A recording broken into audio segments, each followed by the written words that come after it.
bet in just 1 minute. It's so easy, it even unrolls itself. So BYOB, bring your own bed on vacation, on business trips, in your camper, on your boat, or even keep a spare in your car trunk.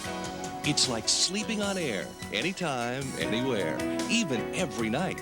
The AeroBed gives you the same comfort and support of premium mattresses at only a fraction of the cost, with luxury features like the exclusive adjustable support sleep system and the one-touch comfort control that instantly adjusts the bed from soft to firm while you stay in bed. Plus, the AeroBed deflates in about 5 seconds for easy storage, using 80% less space than a rollaway bed. The Aero Extra Bed in a Minute is non-allergenic and easy to clean. And best of all, it uses all your standard size linens. Your AeroBed comes complete with the attached electric airflow pump, the one-touch comfort controls, and patented quick-release deflation valve, all for just 4 easy payments of only $33. But listen to this. If you call within the next 30 minutes, we'll take off an entire payment. Through this special television offer, you'll receive the AeroBed for just 3 easy payments of $33. Plus, as a special bonus, we'll give you this convenient carrying bag absolutely free. Get your credit card ready and call the toll-free number on your screen now, or send check or money order to the address shown. You can get the Aero Extra Bed in a Minute sleep system for just 3 easy payments of $33, plus shipping and handling, with a full 30-day money-back guarantee. And if you call right now, we'll even give you the carrying bag absolutely free. Call the toll-free number on your screen now. Hi, I'm Jamie Castle from TV8. Do you want to know about the events, issues, and people that affect the North Country? Well, we've been listening and we know what you want. North Country Now, the news magazine with you in mind. A daily dose of your hometown, all with a North Country feel. I'll be joining anchor Kevin McCullough and reporter Allison Pandolfo for North Country Now, weekdays live at 5:30, beginning Monday, October 22nd, only on TV8. North Country Now, when you need a little northern exposure.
Good evening, everyone, and welcome to PNC Stadium in Syracuse, New York. I'm Bill Callahan, along with Peter Walk, and this is the Empire Football League Championship game. It's the Syracuse Vipers hosting the Scranton Eagles. Peter Walk, good evening, and welcome back. You believe it's the fourth week in a row? I know, this is unbelievable. What came to my mind when I came in here earlier this afternoon is what a difference a week makes. Absolutely unbelievable. Last week we were at Griffin. There were some problems with scoreboards and a number of things like that. Nobody was happy, and all of a sudden we're here at this beautiful facility, PNC Stadium, which is located near the transportation facility. I guess are we in Syracuse or are we still technically in Liverpool? This is Syracuse. This is Syracuse, okay. Not too far from Griffin, though, and it's a great facility, great spot to have a championship game, and we're really, really looking forward to this game tonight. Peter, your Syracuse Vipers came into last week's game. We were expecting a tough game with the Watertown Red and Black. It did not play out that way. I thought your team dominated very well. Your thoughts? Yeah, I expected a much closer game last week, too. I can't believe that defense held Watertown Red and Black to 0 points. They had been averaging 35 over the second half of the season, and for them to come out with a shutout is just unbelievable. No, just lost it. There we go. Peter, basically, we took a look at Scranton. Scranton was playing Connecticut last week when we were broadcasting, and they went on and eked out a win against the Connecticut Chiefs, a very good football team, very talented football team. But it was a close game, 14-6. This is a replay of last year's championship game, only the venue is Syracuse instead of Scranton. Syracuse was the underdog last year, pulled off an upset, at least a minor upset, in the minds of the Southern Division, a major upset. Who do you think the underdog is tonight? I'd have to. Jason Hall. We're out of audio here. Oh, I'm still here. Keep going. Anyways, go ahead, Peter, on mine. I'd have to say it's probably about an even matchup right now, even though Scranton's ranked first in the East by Minor League Football News based on the Vipers and their past performances over the past 3 weeks. I'd have to say it's a push, if not the Vipers favored by a few points. Peter, another question for you. Does the change in stadium impede your team at all or help your team at all? I don't know. I think they probably feel a little bit out of place. We're all comfortable at Griffin Field. We've been winning there and winning there and winning there, and this is a new stadium, and that home field advantage isn't something you really can place your finger on. It's a comfort level. When you're at home, subconsciously, you're comfortable, you're more relaxed, you get into your game a little quicker. Here, they have to be probably feeling about the same as Scranton. We haven't played here in a year, if we played here at all last year. And Peter, just going through my memory, all home games were played at Griffin with the exception of the Jenna Bowl at Liverpool. That's right. All home games are played at Griffin. Okay, well, this will be very interesting. Scranton, of course, and I've mentioned this in previous telecasts, the Scranton Eagles, John Kennedy has always said he wanted this to happen, that both teams would be back for the championship. And I believe we're going to pause now for our national anthem.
There we go. Nice job with our national anthem. We're just about ready to go. Absolutely unbelievable. The point I was trying to make before is last year, of course, tough ball game. Syracuse picked it off down there in Memorial Stadium in Old Forge, Pennsylvania, outside of Scranton. So we're back here now. John Kennedy has always said that he wanted to be back here, starting at quarterback for Scranton, facing Syracuse for the championship game, and he is definitely motivated. What does that do with Syracuse, though, you have a new player involved in this. Chris Bresnahan was not with the team last year, so this is new to him. Does that give him an advantage being disconnected from the rivalry, or advantage or disadvantage? It may give him an advantage because he's been looking forward to this game all season, too. Whereas the Vipers have been playing game to game. They're not thinking about beating Scranton in the championship game, as Scranton has probably been thinking about beating Syracuse in the championship game all season. So I'd expect Scranton to come out pounding them pretty hard and awful pumped up. It may take a quarter or two, as it usually does, for the Vipers to get into this game. Just as Watertown Red and Black were preparing after they lost last year for that game last week, my guess is Scranton has been doing the same all year. After the loss of the game last year, the championship game, they too have been preparing for this game all year.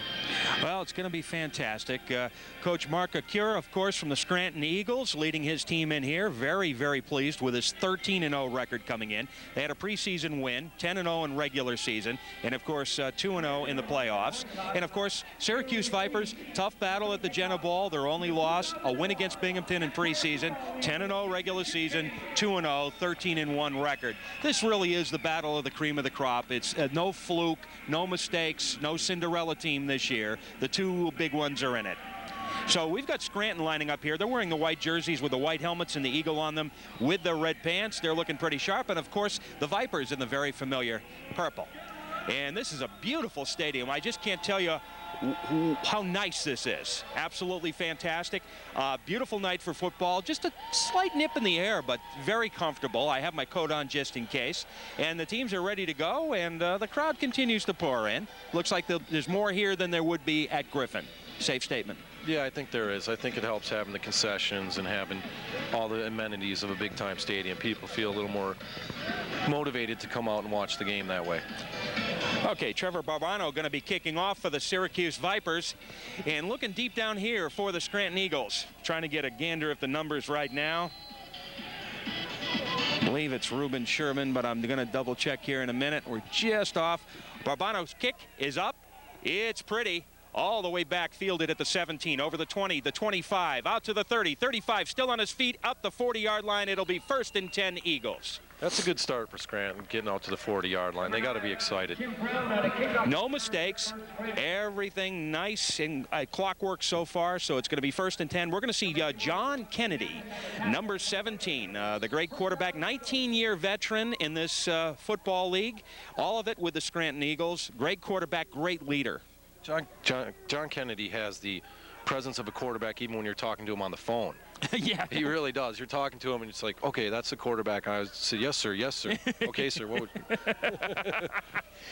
And of course, we're looking at number 22 as well, which is the great running back, Donnie Jackson Bay, expecting to see a lot of action here tonight. John back, throwing very quickly, got his man. Nice bobbled catch, did it well, all the way down to the 47-yard line. 1st and 10 Eagles.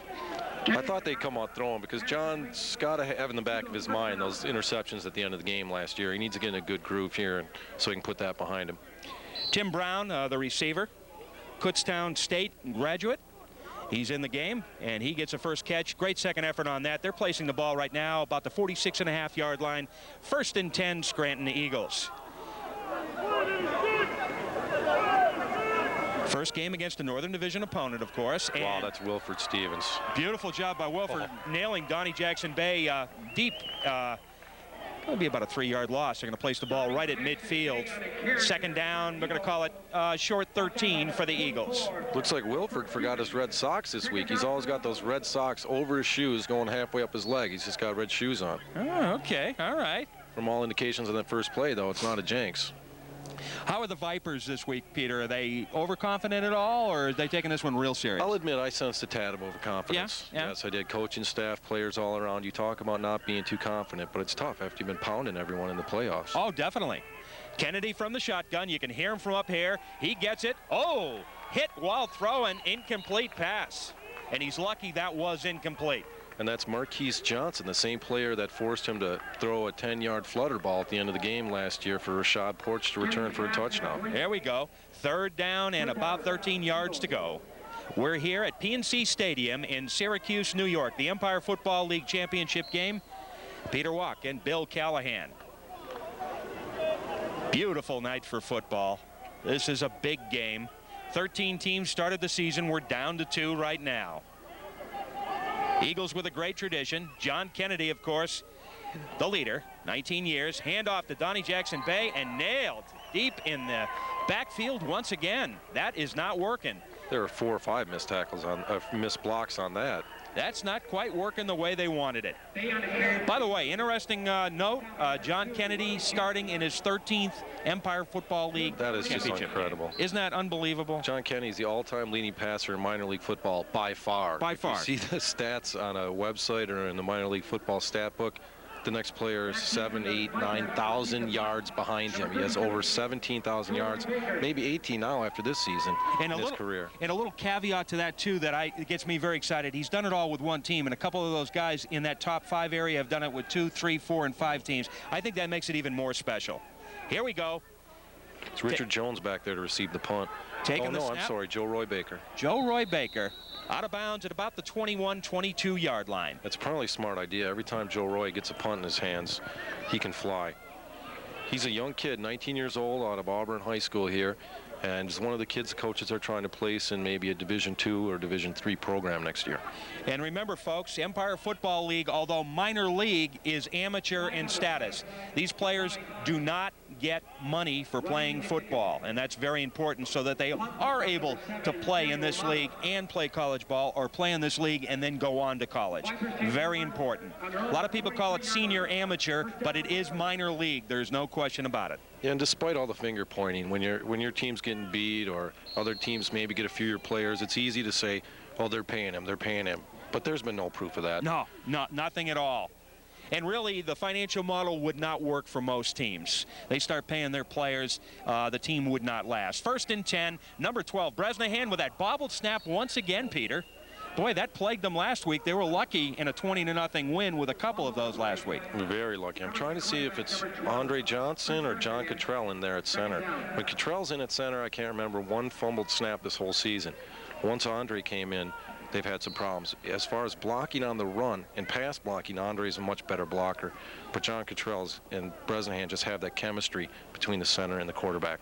Chris Bresnahan, number 12, split quarterbacking chores early in the season with Dwayne Milton, number 9, who is here tonight and dressed. Bresnahan took over the job when Milton got injured. Another bobbled snap. Bresnahan does pick it up and get the pass off. Incomplete. I guess the intended was Scott, although he was just trying to get it out of harm's way there. And very quickly, you're in a 3rd down and about 12 situation. Must be some tightness out there. Can't explain 2 in a row by lack of experience or reps between the 2. Bresnahan, of course, out of the University of New Hampshire, made it to the Patriots camp, was cut, played some Arena 1. He is here playing for the Vipers. Had a great year. Yep, he's a businessman, works for Adecco, which provides business services. He's the staffing manager at that company. Okay.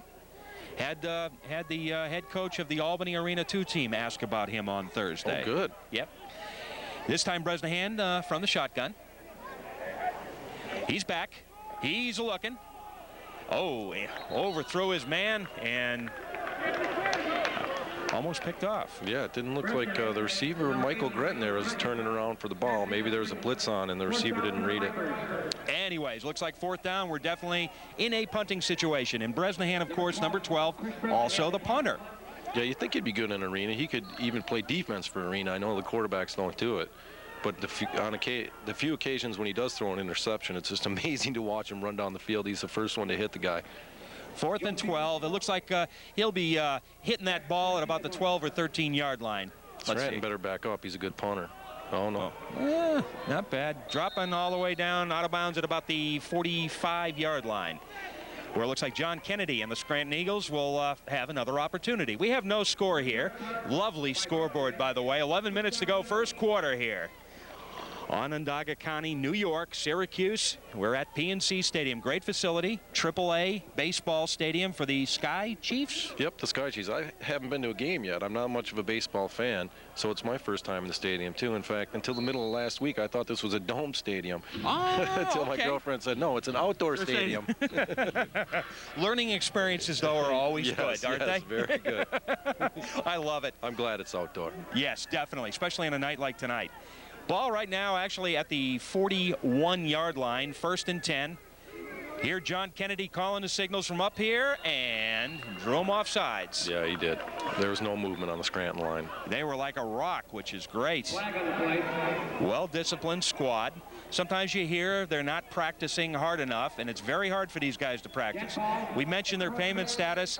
Most of these gentlemen are working full-time jobs. A few of them are going full-time to school. A lot of them have family situations that require a lot of juggling. So unlike high school and college where they're practicing or playing 6 days a week, these guys will practice or play 2 to 3 days a week. So occasionally you will have penalties, offsides, illegal procedure, that type of thing. It's almost game to game. You see one game where they play without very many penalties, and the next game there seem to be a lot. Definitely. First down, 5 yards to go after the penalty.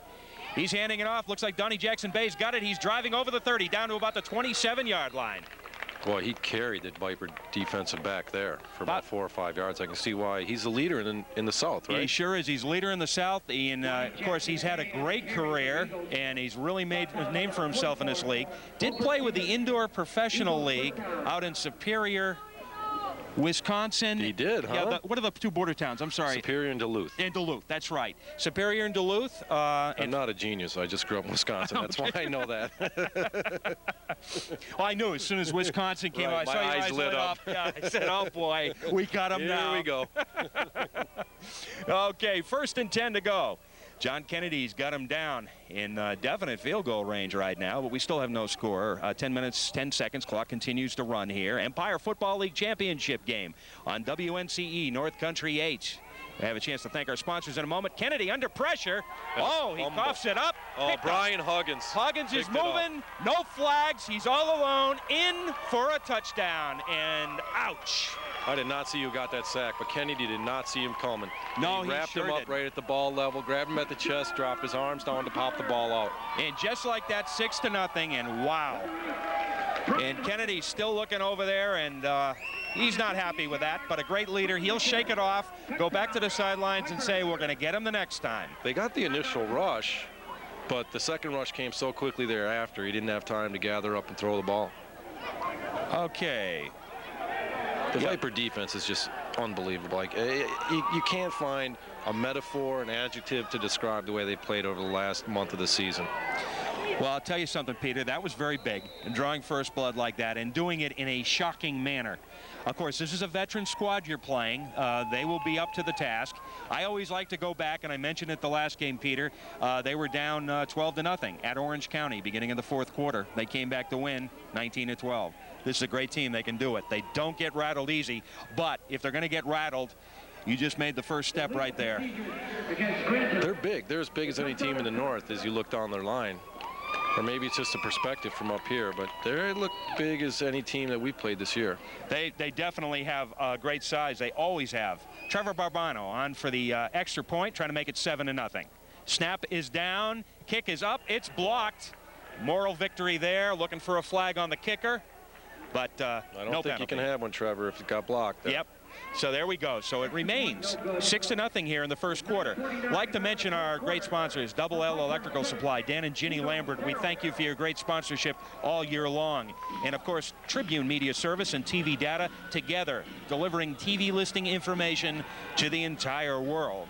As well, we'd like to thank the Vox Radio Group. That includes Wink 105, Froggy and the Sports Animal, for their great support as our official radio sponsor all year long. And many other great sponsors, including WNCE North Country 8. And of course, John Myers and Characters at the Aviation Mall. Thank you very much, John, for your great support. And of course, the Post-Star, Jim Marshall and Company, not the Jim Marshall of the Minnesota Vikings. Jim, thank you so much. You really made a difference. We really appreciate it. Right now, we're in 1st quarter of the Empire Football League Championship game. 9 minutes and 49 seconds remaining. The Vipers have scored, and it's 6-0. Barbano's going to be kicking off right now. And I'm trying to get a look at those numbers there. And I finally got, is that a 32 or a 33 for... Looks like a 32 back there, running back Reuben Sherman. Okay, Reuben Sherman. He's had a good year. He's been on the stats board a number of times. The kick, pretty much up the middle. Goes to Tim Brown. Tim Brown, he grabs it, bobbles it, picks it up. He's over the 30, 35. He dives over the 40, and he loses the football. I didn't see the ball come out, but everyone reacted like it came out. Let's see what the refs Waiting for the officials to make the official call. This could be very big. No, Scranton kept the ball, and that's good. They've got it in good field position, but again, John Kennedy now has to settle them down. They're down 6-0, and it's very hard to score against this Viper defense. So you don't want to get down. Well, you don't want to get down at all, but you don't want to get down by more than 2. If you do, man, it's going to be a long evening here. Yeah, it's hard for me to say the Vipers have given up leads now. They did that early in the season, but over the second half of the season, they've been putting teams away. Oh, yeah, definitely. Really have come on strong lately. Great games against Plattsburgh. Unbelievable against Montreal at Montreal. That was very impressive for me because I thought that was going to be a very close game. Yeah, they had about 20 players dressed, too, for that. Exactly. That was impressive. And of course, it was tough on the Green Jackets the end of the season as well. I'm trying to remember the last time someone scored on the Vipers. Yeah, it's been a while. And right now, of course, in the playoffs, nobody has scored against them. We're in our 9th quarter of play. This is a great defense. That one looks like it was against Scranton. Yeah, that wasn't pretty. 9 minutes and 29 seconds. Looks like they're going to bring it back 5 yards. Yep, preliminary indication is such. Bring it back, looks like to the 35-yard line. Brian Jackson is an interesting story. He grew up in Syracuse. Coach Seeley, the Vipers general manager, and Jerome Hall both coached him in high school at Henniger. He started playing minor league ball in Syracuse, then went to Binghamton. He's working his way south now. He's been at Scranton for about the last 3 or 4 years. Oh, interesting. I didn't realize the Syracuse connection. He's a two-way player, connection. full-time two-way player. Very interesting. Right now, 35-yard line. Lots of activity on the line here. This is choppy, very choppy. Preliminary indication against Scranton again. Everyone needs to just take a deep breath. That probably could have won either way. I don't know unless a wide receiver moved. I was watching the line. Yep, dead ball, illegal procedure. Trotting it back, 5 more yards. And this is a tough situation. It's going to be 1st and 20. The ball all the way back down to the 30-yard line right now. John and company going to have their work cut out for them. Yeah, that's not what he needs after the fumble return for a touchdown to be starting now. What is it? 1st and 20. 1st and 20, boy. Yeah, on the 30-yard line. And the quarter is going kind of quickly. Let's see what happens. John from the shotgun this time. Back. He's looking, has some pressure, gets it off, tipped, incomplete. It'll be 2nd down and 20 yards to go for the Eagles. He's lucky he had a quick out call there because Marquise Johnson was coming from the backside. I don't think he saw him or felt him coming on that one either. Great to hear stadium announcer in the background. The lights are fantastic here. Star Spangled Banner. I tell you everything.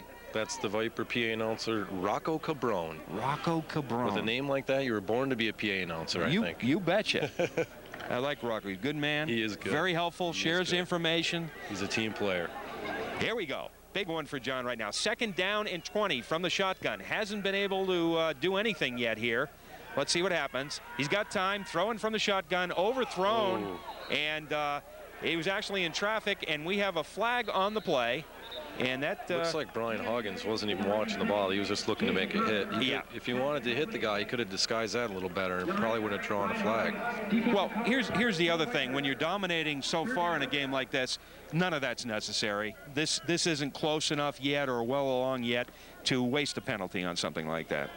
No, it's the one thing you could say about the Vipers this year. They seem to not know when to tone it down a little bit.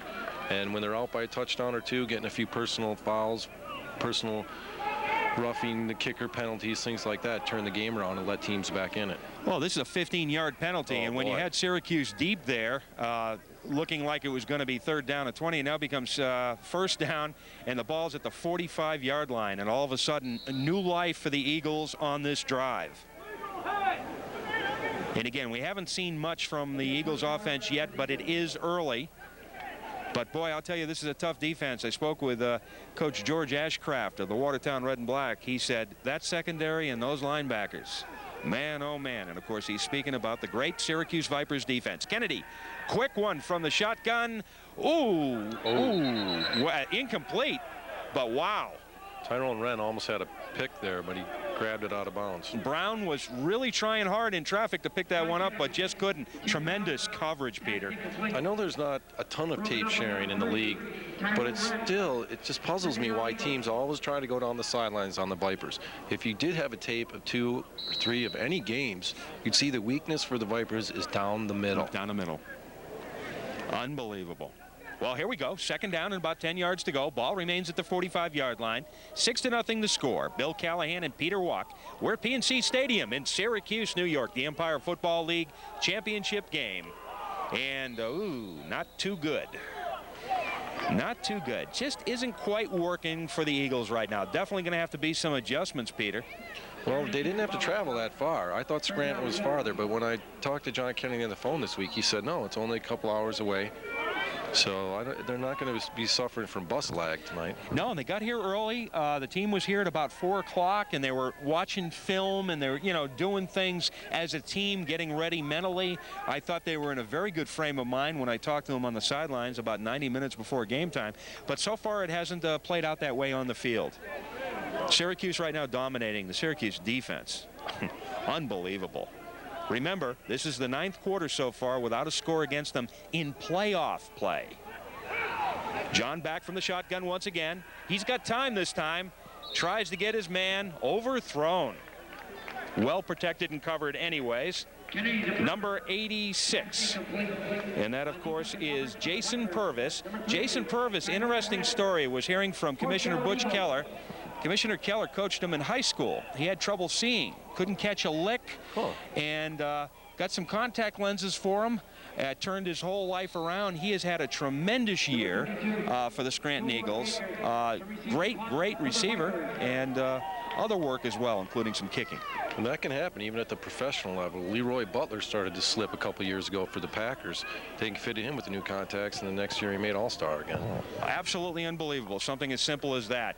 Nice kick. Joe Roy Baker's back. Jerry Romano. And that's taking a Scranton bounce all the way down to the 10, the 5, and it's going to rest right around the 4-yard line. 2-1. Oh, this is best case scenario. Half-inch yard line. So there we have it. Jerry Romano, one of the leading punters in the league. He's done a great job for these Eagles. Is he the kicker too? No. They alternate. Purvis does some kicking. Ben Zakis does some kicking. Actually, John Kennedy does some kicking. It's very interesting to see the stats as they come in every week. They really have some backup capability, which is very good in the long run. Planes, actually trains. Yep, we got a train back there. We have the real main line, which was Conrail, but I guess is now Chessie System CSX now. And a lot of freight moves through here at night. Very big main line from the Midwest to New York City, as well as some good passenger traffic as well. Right now, Bresnahan back deep in his own territory. Throws Rashad Porch, number 33. Incomplete. 2nd down and 10. Bresnahan to number 33. Neither offense really gelled yet, but again, the big story has been the Syracuse defense.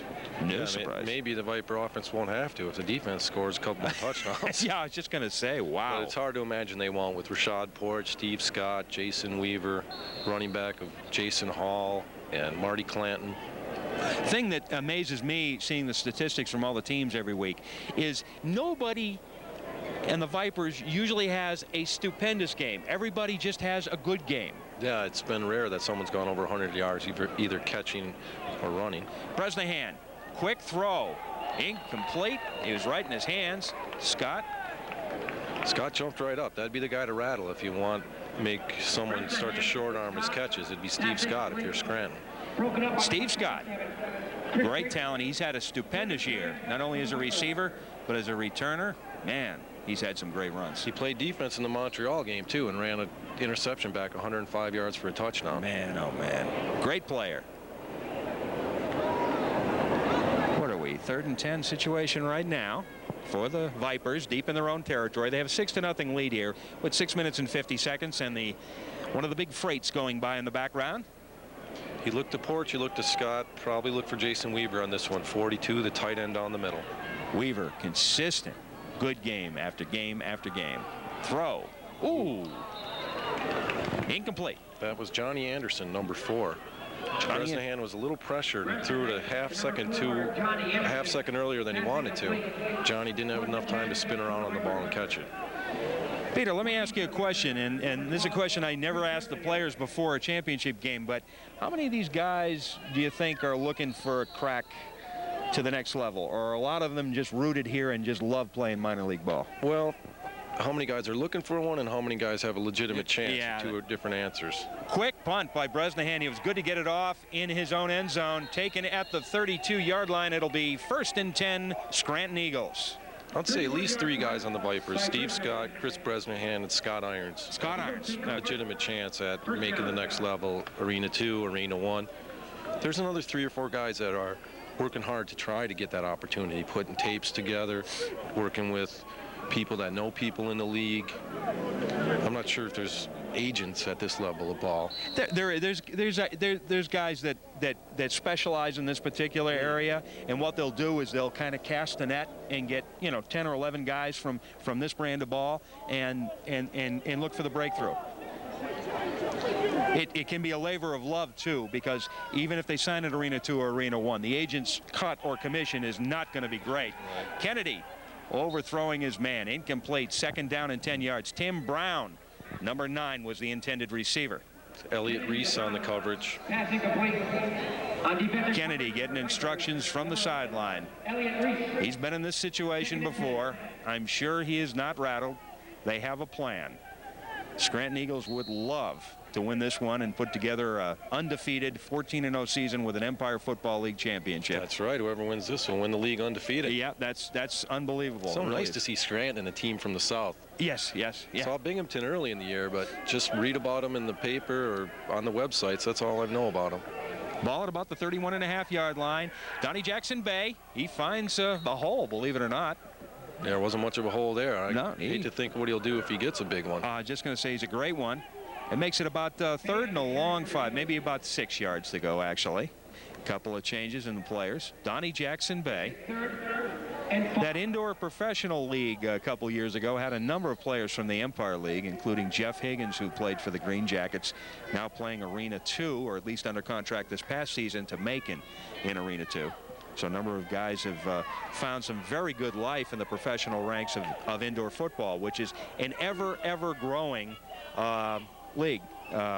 Leagues, I should say, plural. Flags on the play. It's kind of bittersweet in a way. I would like to see these players get paid for playing football, get a couple $100 here or there, but I'd prefer it to be with minor league football as we know it. American rules, outdoor, indoor stadium, wherever you have it, but NFL rules football. Oh, yeah. I'd rather see this league take it to the next step and be in a position to be able to pay people. I know a lot of people cringe when I say that. It's almost taboo to even bring it up. But if we had 3,000 or 4,000 people going out to each different team out there, what would be so bad with paying the players a couple $100 a game to play? I totally agree with you. You get into those arguments all the time with college football. What? There must be some way to maintain eligibility for the kids that still want to go to college. Well, everyone doesn't think there is, but I haven't taken a close look at the rules myself. Well, there's an argument to be made that a Division I program that brings in X number of millions of dollars for the college should be paying the ones that are carrying the load. Right. Kennedy from the shotgun. He looks almost picked off, and it should have been, frankly. Yeah, Wilford got bumped there by I think that might have been the tight end, Brian Jackson, right as he was stretching out to get the ball. And that stopped him from catching it. Great defense. Here we go. Eagles will be punting. That was Raheem Smith. I'm sorry, not Wilford Stevens. Oh, Smith. Okay. He's a good one, but it's tough to break into that linebacker crew. Number 7, Romano, back in. He'll do the punting for the Eagles. 5 minutes and 12 seconds, 6-0 to score. The Vipers have the lead in the championship game. Looks like Rashad Porch back this time. Man, Porch can run. I love the way this man runs. Yeah, I'd like to see him catch this one.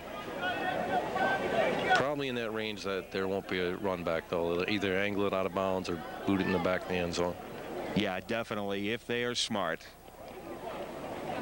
The big test for Scranton this past year were the 2 games, one in the playoff and one in regular season against the Connecticut Chiefs, which are definitely the number 2 team. But, of course, the Orange County folks, the Bulldogs really gave them a run for their money as well. Whistle. Oh, delay. Probably not going to hurt them that much. Nah. So they'll trot that one back another 5 yards. Some ways, depending on the punter, it might be easier for him. May have done that on purpose. The punting and kicking game, as Bill pointed out in the Jenna Bowl so long ago, is one area that minor league football takes a big step down from some of the other programs. But the last couple of weeks, we've seen some good ones, though, too. We got Chris Drennan. Oh, yeah. And then whoever the kicker was for Watertown was booting the ball good. Scott Ford. We got Barbano kicking well. And here we go. Romano kicking. He gets it off. That's a good kick. Trying to corner it. It's a real good kick. Out of bounds. No. They're going to call that. Oh, boy, the ref standing right there did not think it went out. He was about to call a touchback. I was just going to say, he was looking, but they're going to put it out at about the 2-yard line. So it looks like, basically, Mr. Bresnahan's going to be back where we left him a few moments ago. And he really hasn't been sharp the last couple weeks, even though they've been dominating. He's been off his passes by 3 or 4 yards either way.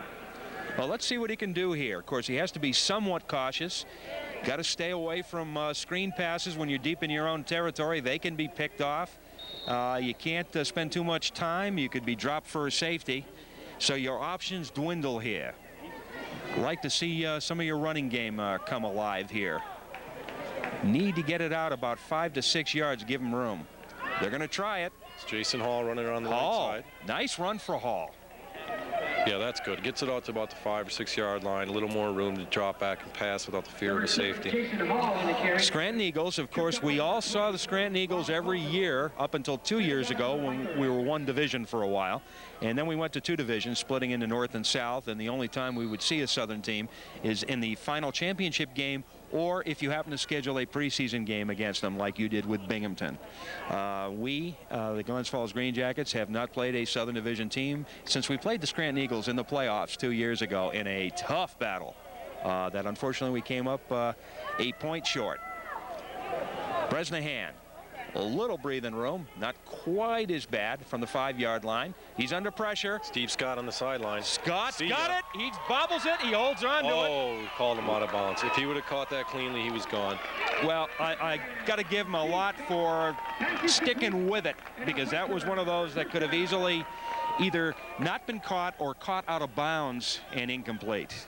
That's just schoolyard ball there. Bresnahan throws it way up in the air, as far downfield as he can, and Steve Scott, the burner, just runs right underneath it. Single coverage again on Steve Scott. We saw a lot of that the last couple weeks, and again, I know there's not a lot of tape trading here, but it's Steve Scott. Yeah, it doesn't. You're better off double teaming him and leaving one on Rashad Porch or Jason Hall or Jason Weaver. The book is out. The book is out on Scott. Everybody should know that you keep an eye on him. Ooh, wow.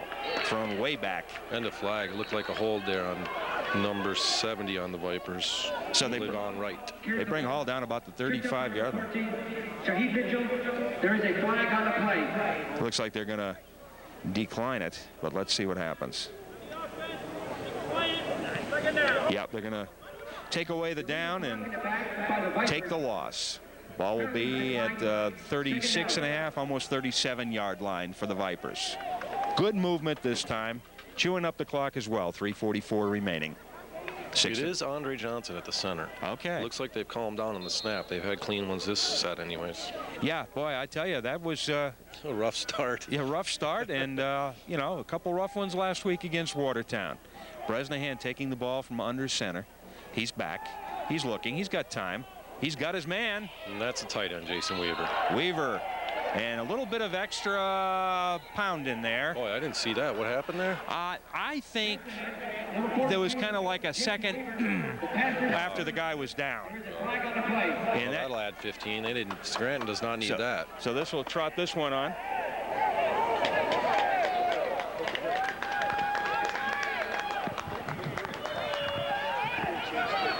Okay, we're going to take a break right now with the score 6-0. Syracuse on top. We'll be back in a moment. Thinking of buying and selling a home? Look for an agent willing to give you the attention and expertise you deserve. Call David Strainer, Realty USA, the #1 real estate company. You may know the name Leland Paper for paper products, but did you also know that Leland Paper sells laundry and restaurant supplies and equipment, packaging material, janitorial supplies and equipment, Leland Paper offers local products, local deliveries every day, and personal attention that only a local company can give. Our third generation celebrating our 50th anniversary, Leland Paper Company, wholesale distributors since 1951.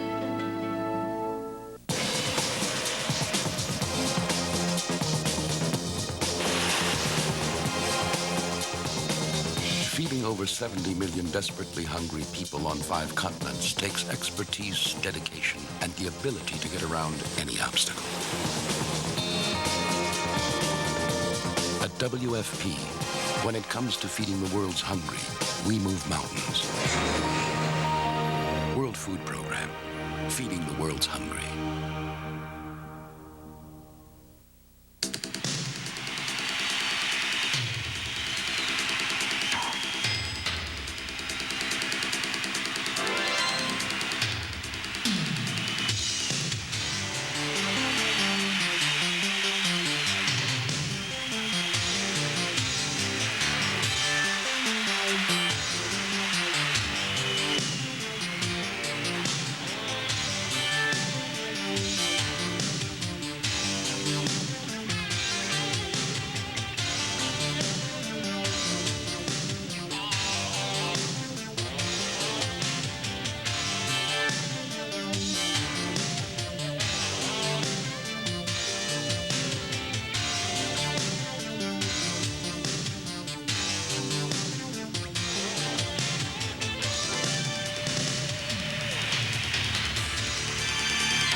Back 3 minutes and 7 seconds in the first quarter. Clock is running. Vipers have a 6-0 lead. They have the football, and they're in Eagles territory. Marty Clanton around the outside. Oh, nice run by Clanton. It's good to see him get the ball early. He hasn't been much a part of the offense the last couple of weeks. I was just going to say, again, when you take a look at the statistics of the Vipers, you see 4, 5, 6 guys running with the football, 28 yards here, 31 here on a good game, but the Vipers dominate, dominate, dominate. It's not traditional football strategy, especially with the running back. You want usually to get one person in there to get reps and get settled, but it's been working. But I'll tell you, playing a great game here. And it keeps people happy. Remember, they're only practicing once a week. They're not getting paid. You should be getting the reps if you're working hard. Ball on the 32-yard line. 1st and 10. Clanton again. Small gain. 2. Looks like about 2 yards. Down to about the 29. There is no quarterback controversy anymore with the Vipers. Dwayne Milton's the backup, but I did ask before the game if they planned on playing him, even if Bresnahan did not get injured, and they wouldn't comment. Well, here's my feeling on that, and I feel very strongly about this. He kept getting knocked down and getting up in the championship game last year. He made the difference over the course of the entire game by his leadership and toughness, and he deserves to be a part of this game if it is a championship game for the Vipers once again. My personal opinion. Reverse, but a fumble. Fumble. Porch fumbled it, huh? And we have flags on the play, and of course the Eagles are saying they have the football, and we're waiting for the officials to sort things out. No. Oh, they are giving the ball to Scranton. Yeah, I was looking. Everybody looked too pumped. I don't know how the ball popped out from the Scranton player's hands once he was on the ground, and he sat on it, though. Boy, okay. I'm on the other side of the coin with that quarterback, Bill. Yeah. Even though the PR, and we were talking about that they were pretty even through the first half of the season. Right. From day one, Bresnahan's been a better quarterback. I'm not saying you should start him. Okay, no. Bresnahan's your starting quarterback. Right. And if he gets this game in hand where it's comfortable, okay, and I know Neil deserves some revs too because he's been with his football team. But what I'm saying is, I cannot tell you how important Dwayne Milton was to your championship last year. There was a magic and a leadership, and it was more than statistics. And Kennedy's got the ball. He's got time. Nice throw. Overthrown. Incomplete. And I will stay with that, and it is not Dwayne Milton's great personality I'm talking about. There was a magic there at Watertown to win the Northern Division title. Boy, I and there could have seen those games. And there was a magic in Scranton because everybody said, Scranton's going to win it. You know, it's in the bag. We're going to have the celebration right after the game at the VFW. And Milton just kept getting up and getting up. I cannot stress it enough. There, I've said my piece. All right, it is nice to see him over there dressed number 9, Dwayne Milton, after a couple weeks where he almost dressed. Yeah, it was close there a couple times. We thought and it looks like against Scranton Eagles. Flag on the play. I don't know. Both sides. Scott Irons looked like he got back, but if he made contact, then they're going to bring it against the Vipers. Very interesting. It's going to be second down and about 5 yards to go. Against the Vipers. First and 5. Eagles with a great break, though, with that turnover. If Syracuse had scored at that particular point in this quarter, that would have been kind of tough. Although plenty of football left, ladies and gentlemen. This one is going to be over to the fourth quarter. Donnie Jackson-Bay still on his feet, spinning. Nice job. Crossed the 50, 45. Good second effort down to the 42-yard line. First and 10 Eagles. And I tell you, we have some more laundry. Unfortunately, and these guys are getting revved. And this is turning into quite a rivalry. Of course, the Green Jackets have played the Vipers 6 times, but unfortunately have not come away with a win. Watertown, of course, is a natural rivalry for you guys. But because of these 2 championship games, the Vipers, this version of the Syracuse team in the Empire Football League, and Scranton, I think, are now forever linked in a tough, tough war. And if you look at their histories over the course of time, the Vipers are a new team, but a Syracuse-based minor league team goes back 100 years. And the Scranton's got a couple of national titles, and so does Syracuse. Yeah, it's these 2 cities, and again, it's great because, you know, I love to look at geography. I love to look at maps. Scranton, Binghamton, Syracuse, Watertown. All in a line. All in a line. All up 81. Great football teams, great football traditions. John Kennedy's got the team inside the 30-yard line. First and 10, and guess what? More flags. Flag on the play. It looks like that's going to be against Syracuse again, unless there was a very slight movement. I was watching pretty closely. I didn't see anybody on Scranton move. Great upper down. Another 5 yards for the Eagles. Wow. The best offense for the Scranton Eagles so far has just been discipline at the offensive line. Yeah, they've been standing there like statues. Ball right now inside the 25 to about the 23-yard line. First and 5 to go for the Eagles. This is a big one for John Kennedy and company.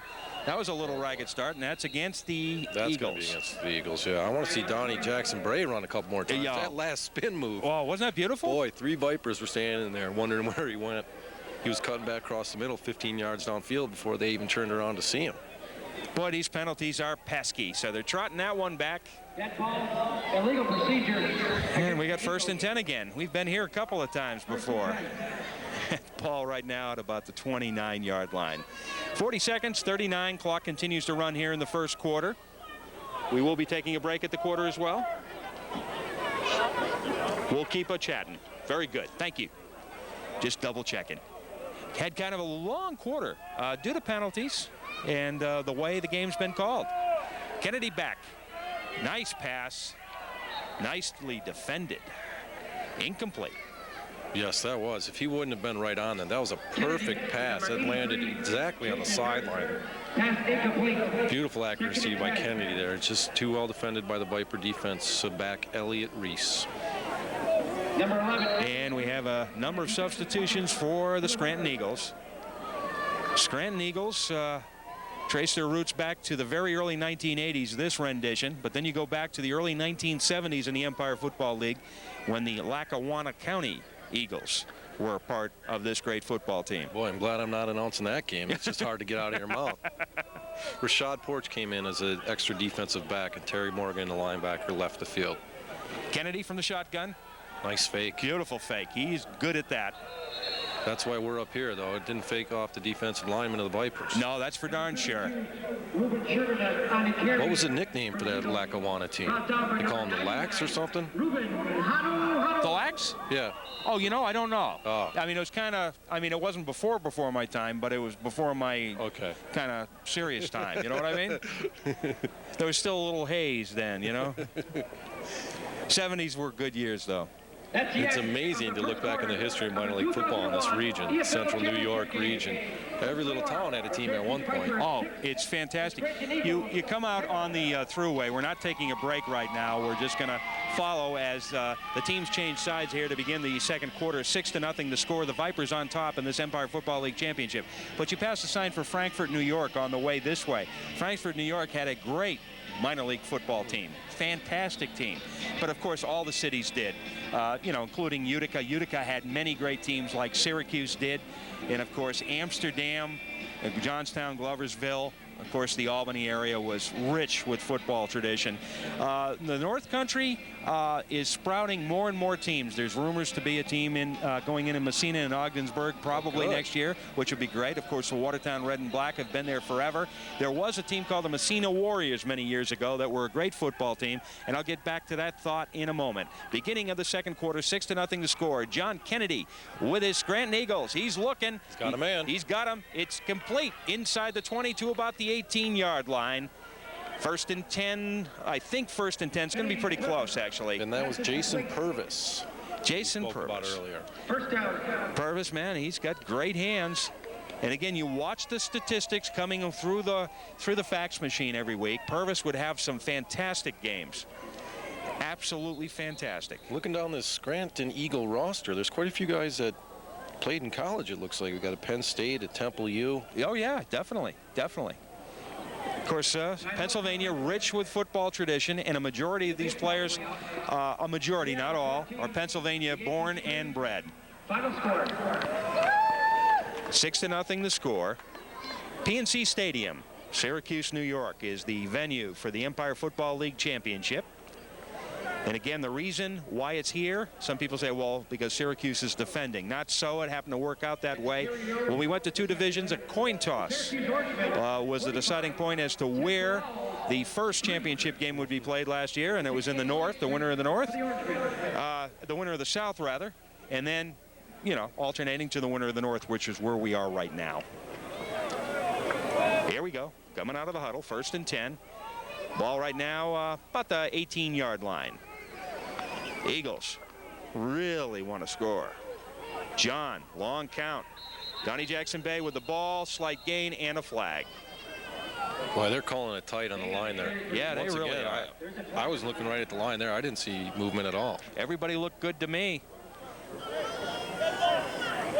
Illegal procedure. Dead ball foul, bringing it back 5 yards. It'll be first and 15. Ball will be at about the 23-yard line. John Kennedy's here. I noticed that John Kennedy's dad is also here watching him tonight. He must be a proud man every time he sees John go on the field. Oh, definitely. John, a very important force in minor league football. John is known all over the country, plays in many all-star games, and uses that as a great opportunity to meet with and network with people in this sport all across the country.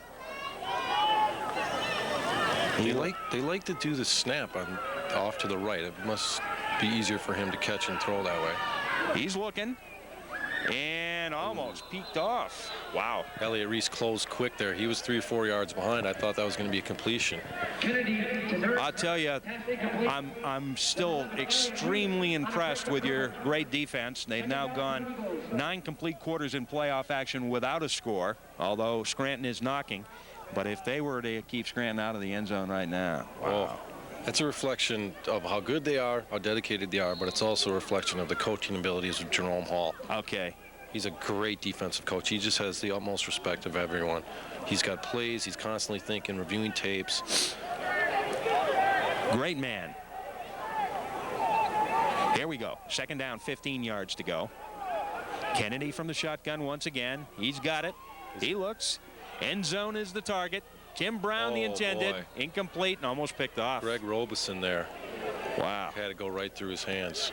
Really throwing a lot of these footballs to Tim Brown. He must be the one that is open most of the time. And they're all down the sideline. They're not listening to me. Yeah, you're right. You're right. They haven't gone down the middle once, I don't think. They weren't listening to the audio on last week's tape. We intercepted that tape you sent him, Bill. Oh, okay, yeah. 3rd and 15. 3rd and 15 for the Eagles. Super 3rd down here for Scranton. The ball right now resting on the 23-yard line. They have not scored yet in this game. Want to make a statement. Definitely want to make a statement with 13:47 remaining in the half. Peter Walk, Bill Callahan here from PNC Stadium. John Kennedy from the shotgun. Of course, he's passing. Oh, incomplete. Kind of heard footsteps, I think, there, too. Yeah, but I usually don't understand that. You're going to get hit anyways. Yeah, you're right. You're right. But it's hard to concentrate on the ball, hard to clutch it, and bring it in when you can hear those footsteps coming, especially when it's Brian Huggins. One of the two Jasons. That one was, of course, number 83, Jason Nurse. Jason Nurse had some great games very early in the Empire Football League season. Part of this great receiving core of the Eagles. So we've got ourselves a 4th down situation. Definitely got to be going for the 3 points right now. Yep, looks like kicker number 81 or 2 in there. And I'm saying that. Ben Backus, huh? No. Yeah, Ben Backus. Ben Backus. Okay. Ben Zackus. Ben Zackus, okay. Yeah, these eyes, I should have wore my roster glasses. The kick is up. Looks good. I think he's got it. Yes. Woo. Nice. Nice one. And finally, somebody scored against the Syracuse Vipers, but the defense has done a good job keeping them out of the end zone. Right now, 6-3 is the score. We have ourselves a football team, and they are surrounding him. They're very happy with that kick. A lot of pressure there in a championship game. So right now, it'll be the Scranton Eagles kicking off to the Vipers. Let's see what Chris Bresnahan can do. Chris really had them moving. They came out of about the 3-yard line the last time, moved all the way deep into Scranton territory before they gave up that football. Yeah, on a double or single reverse anyways. Yeah. It seemed like a little unnecessary at this point in the game. Yeah, I think they it were was driving so well, but they wanted to get the ball in Rashad Porch's hands, I guess. I think that was a double. I think that was the second. The second give up of the football is going to be a double reverse, and you're right. That's a lot of handoffs for one play. For one play, a little too complex, a little too much razzle-dazzle considering the game situations. We have a nice night here. It's probably, I don't know, upper 40s, lower 50s, clear as a bell. Dry, wonderful evening. No wind. No wind. We're in this beautiful facility, well lit. Fantastic. PNC Stadium in Syracuse, New York. And here we go. Nice kick. Steve Scott's going to return this. Scott's got the ball. He's taken it about the 12-yard line. He's wedge over the in front 30, of him. 35, over the 40, about the 42-yard line. Where it'll be 1st and 10 for Chris Bresnahan and the Syracuse Vipers offense. Let's see if Bresnahan keeps that momentum going from the last set of downs. Bresnahan's had a great year. Definitely very few mistakes except for one game. Otherwise, he's kept his interceptions down. Yardage has been fantastic. Finished 2nd to Doug Black in completed yardage in the Northern Division.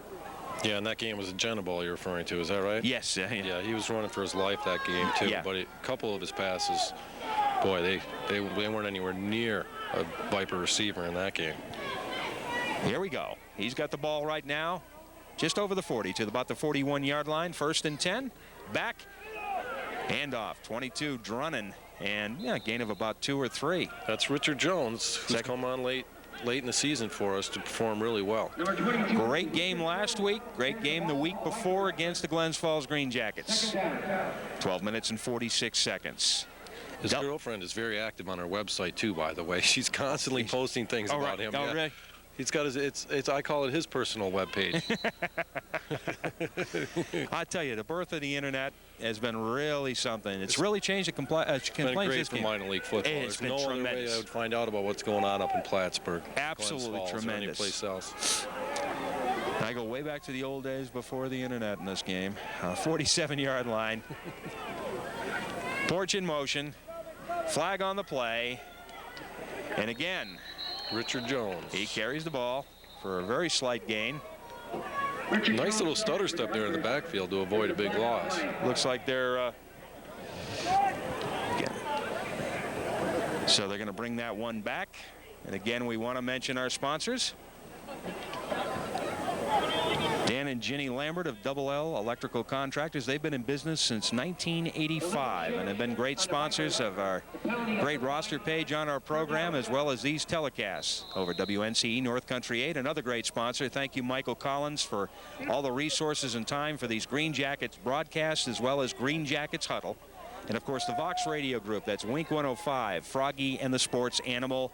Thank you, David Luke, and thank you, Raleigh Merrill. 11:54 remaining. The Vipers with the ball in a 6-3 lead.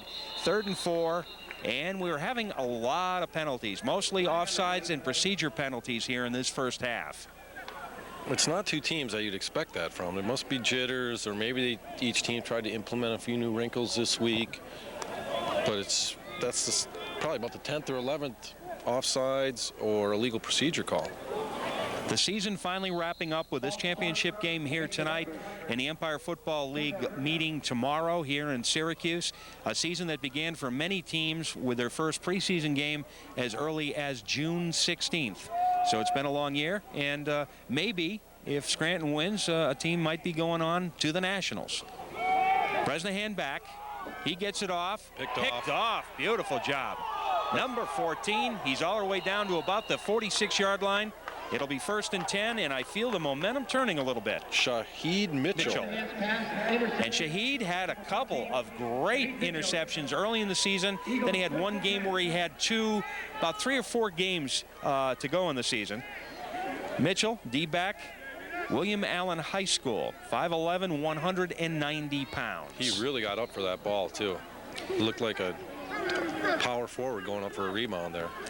I want to thank the Post-Star again for their fine sponsorship all year long. The Post-Star, your hometown newspaper since 1904. Thank you, Jim Marshall.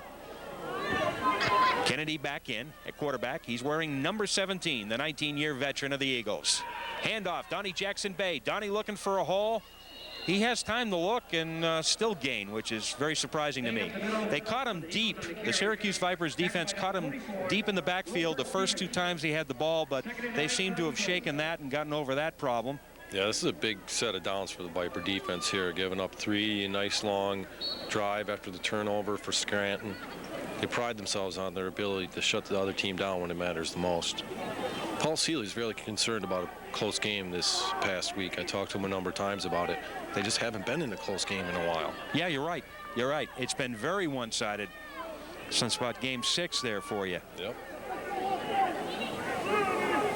Kennedy, long time calling signals. Handoff. Donnie Jackson Bay spins, but it doesn't work this time. Nope. Almost back down the line of scrimmage. They'll probably mark it no progress. 3rd down, yeah, a little bit. They'll give him a foot. And here's the 3rd down situation where Terry Morgan, the linebacker, will go out, and Rashad Porch, the all-star wide receiver, will come in as an extra defensive back. That'll be interesting. And he usually doesn't cover anybody. He just hangs out there like a center fielder, keeps his eye on the quarterback. When the ball's released, he just goes to it.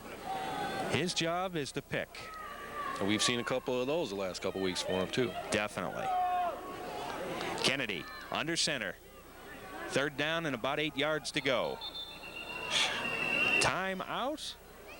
Time out. Scranton Eagles. Coach Mark Acure going out to talk to his offense.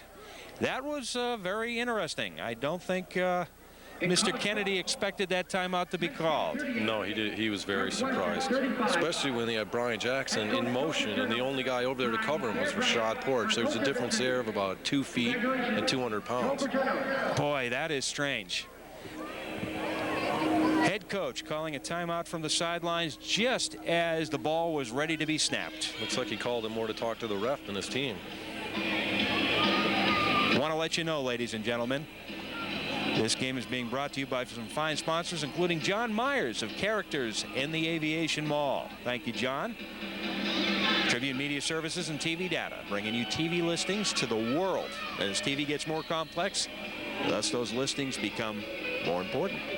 That is quite a group of sponsors you have. I've been listening now for 3 weeks. It's just such a mix of different companies and people. It sure is. It's great stuff, though. I'll tell you, it really makes sense.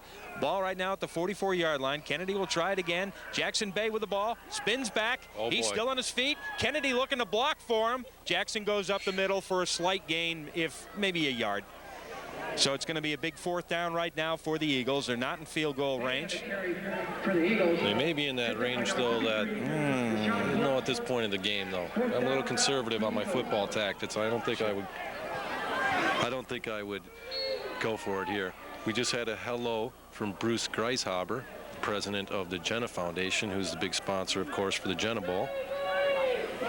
Hard to believe that we've gone from July till now so quickly. That great showing of support for a wonderful cause. 4th down, and we're going to call it a good 6.5 yards. And the Eagles are going for it. Vipers playing tight on the line there. Long count, maybe hoping for a penalty.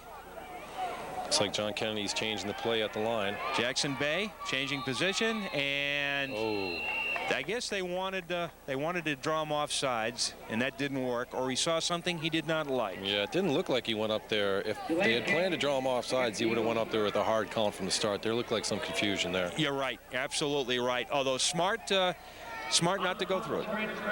And okay, they're marking off. Unlike last week. Oh, boy. George Ashcroft was going for it on every single 4th down last week. It was really something. Maybe he knew something. Hey, it didn't really end up costing him too many points, I don't think, and he knew they needed to score. Boy, George was revved. That was a very tense game last week. We're talking George Ashcroft, president and head coach of the Watertown Red and Black. Team with a tremendous record. Basically finished in 2nd place in the Northern Division. Came up a little short against the Vipers last week at Griffin Stadium. The year before, technically, they won the Northern Division regular season title by way of the tiebreaker, but Syracuse won the Northern Division by winning the title in the playoffs. Right. So that resulted in a little bit of confusion. Because they beat the Vipers 2-1 in the regular season. Exactly, and then the Vipers came back and did it when it counted in the playoff game at Watertown, I might add, yes. which to me was absolutely amazing. Before you had the 2 divisions, how was it? Did you play every team one time, or how was it that it worked out? Some sort of regional It changed schedule? A couple of times. At one point, we were down to 7 teams. Okay, we were down to Binghamton and Scranton and Kingston at the time instead of Hudson Valley. And as well as you had Albany, Glens Falls, Plattsburgh, and Montreal. So it was this very linear thing. Watertown was still in the New York League. Syracuse had taken the year off. So it's very interesting. It's Rashad Porch back to receive the punt. Looks like he might have a chance this time. Romano's punt going way back down to the 10-yard line, and beautiful punt by Jerry Romano, number 7 by the Eagles. Boy, he's put 3 inside the 10 now. 2 of them inside the 5. Having a great year. Really doing it for the Eagles. The Eagles have to be happy. They're only down by 3. It's 6-3 with 8:22 remaining here. 2nd quarter, PNC Stadium in Syracuse, New York.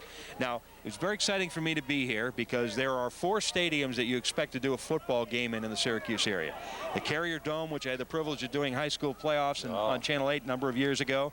Of course, Griffin Stadium, the long history of minor league ball. Liverpool High School, which is one of the best high schools and probably more accessible high schools for the minor league football teams in this area. And, of course, PNC Stadium. Now I've completed the quad, as I call it. They're keeping it on the ground. Jason Hall around the outside. Hall almost. Probably going to be a gain of about 8 or 9 yards. They're calling it tight. That Scranton player was falling over. He did not. There was no intention there to fall on Jason Hall there, and I think they're going to call a 15-yard penalty on that. Boy, that hurts. I agree with you totally. From the look of my left eye here, that did not look like that could be intentional, but let's see what happens. Maybe they're calling something else, but if that's a roughing penalty, that's a little bit too tight in a championship game especially. Well, I'm not seeing too much. There we go. It's a block in the back. I was wondering because I wasn't seeing much yelling or screaming or frustration on the Scranton side, and definitely if that had been the call against them, I think they would have been livid. They're going to march this one back. Livid, that's not a football word, Bill. Just doesn't fit, you know. Just doesn't fit, William. Well, we didn't get a proper chance to say goodbye to Griffin Field because of the uncertainty of where we were playing this game. But from my understanding, from everything I'm reading and everything the politicians are saying, there's no more football going to be played at Griffin Field. And that's, you know, mixed reaction. You know, a lot of history there. Sorry to see history go. But not that great of a field. No, yeah, it's seen better days. There we go. Incomplete. And this is going to be second down and 10 yards to go. Looking for Steve Scott there. I think he's yelling at Bresnahan to just throw the ball up in the air and deep. I'll catch it. Bresnahan's had one decent drive. Otherwise, been kind of quiet so far in the first half. Close game, 6-3, and in a way, it wasn't feeling like a close game in the first quarter. Now when Brian Huggins picked that fumble up 65 yards for a touchdown. So we have ourselves a real game here, folks. Not a lot of razzle-dazzle, not a lot of scoring, a lot of small penalties. Two very tough football teams battling it out right now. This is where Jason Weaver winds up wide, more like a wide receiver than a tight end. Okay, but they're keeping it up the middle. No gain, maybe even a loss. And a little pushing and shoving, and if they better watch it or flags will fly. You get past the second push and shove, and you look for the official's flag.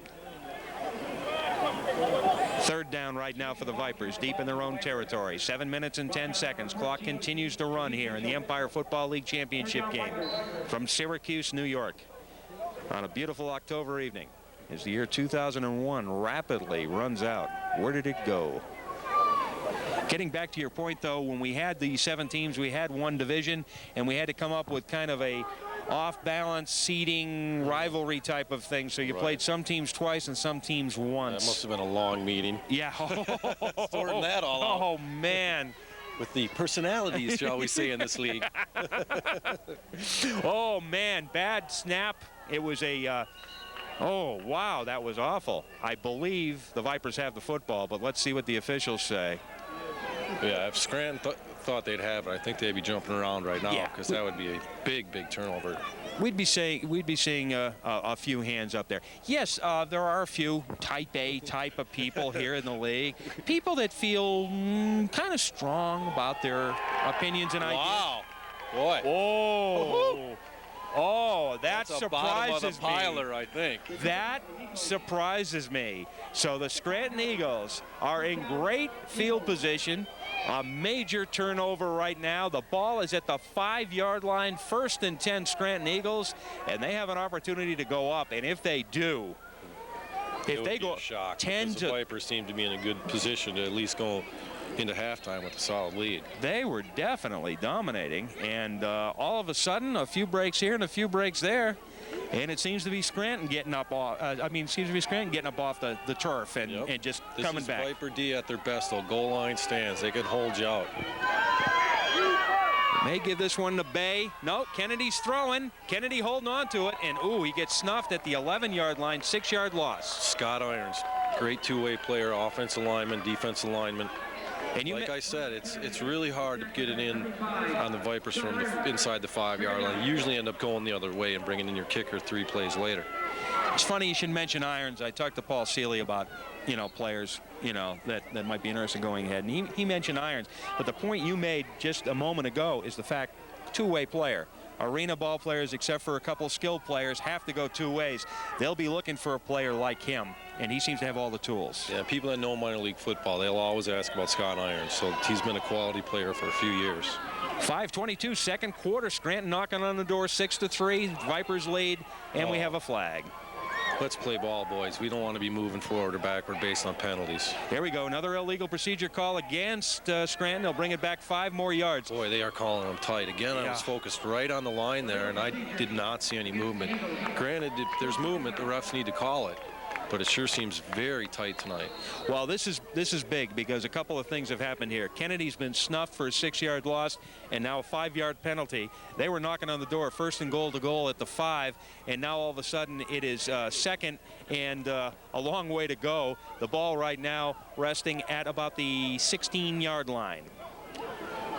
Very important for them to score here. Very big for the Vipers defense if they can keep Scranton out. Long count. Kennedy with the ball, falls on it. Boy, that was strange. Everybody a little bit. Maybe he was fumbling it a little bit, but the ball was not fumbled on the snap. No, it wasn't. I did not see him. He looked like he was dropping on a fumble, but he did have it in his hands. Maybe he was losing a grip, and the veteran he is, he realized, better just sit on it right now, especially where we're at. Down by 3 with 4 minutes left in the second quarter. Now we're sitting here, and the ball is resting on about the 17-yard line, Peter. It almost looks like the play sometimes how you position the ball for the kicker, but it was second down, so that wouldn't make sense either. Well, yeah, you're right. Second down, that's kind of strange. I'll have to ask Kennedy about that. That one really throws me. Wait till after the game. Oh, okay. John from John's the a shotgun. big guy, too. He's a quarterback, but he's a pretty big guy. Kennedy looking. He's got time. Tim Brown, the intended receiver, batted down, incomplete.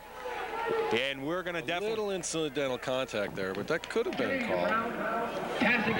Here we go. 4th down and goal to goal. Ball right now. We're definitely going to try for the field goal. Number 7 comes in.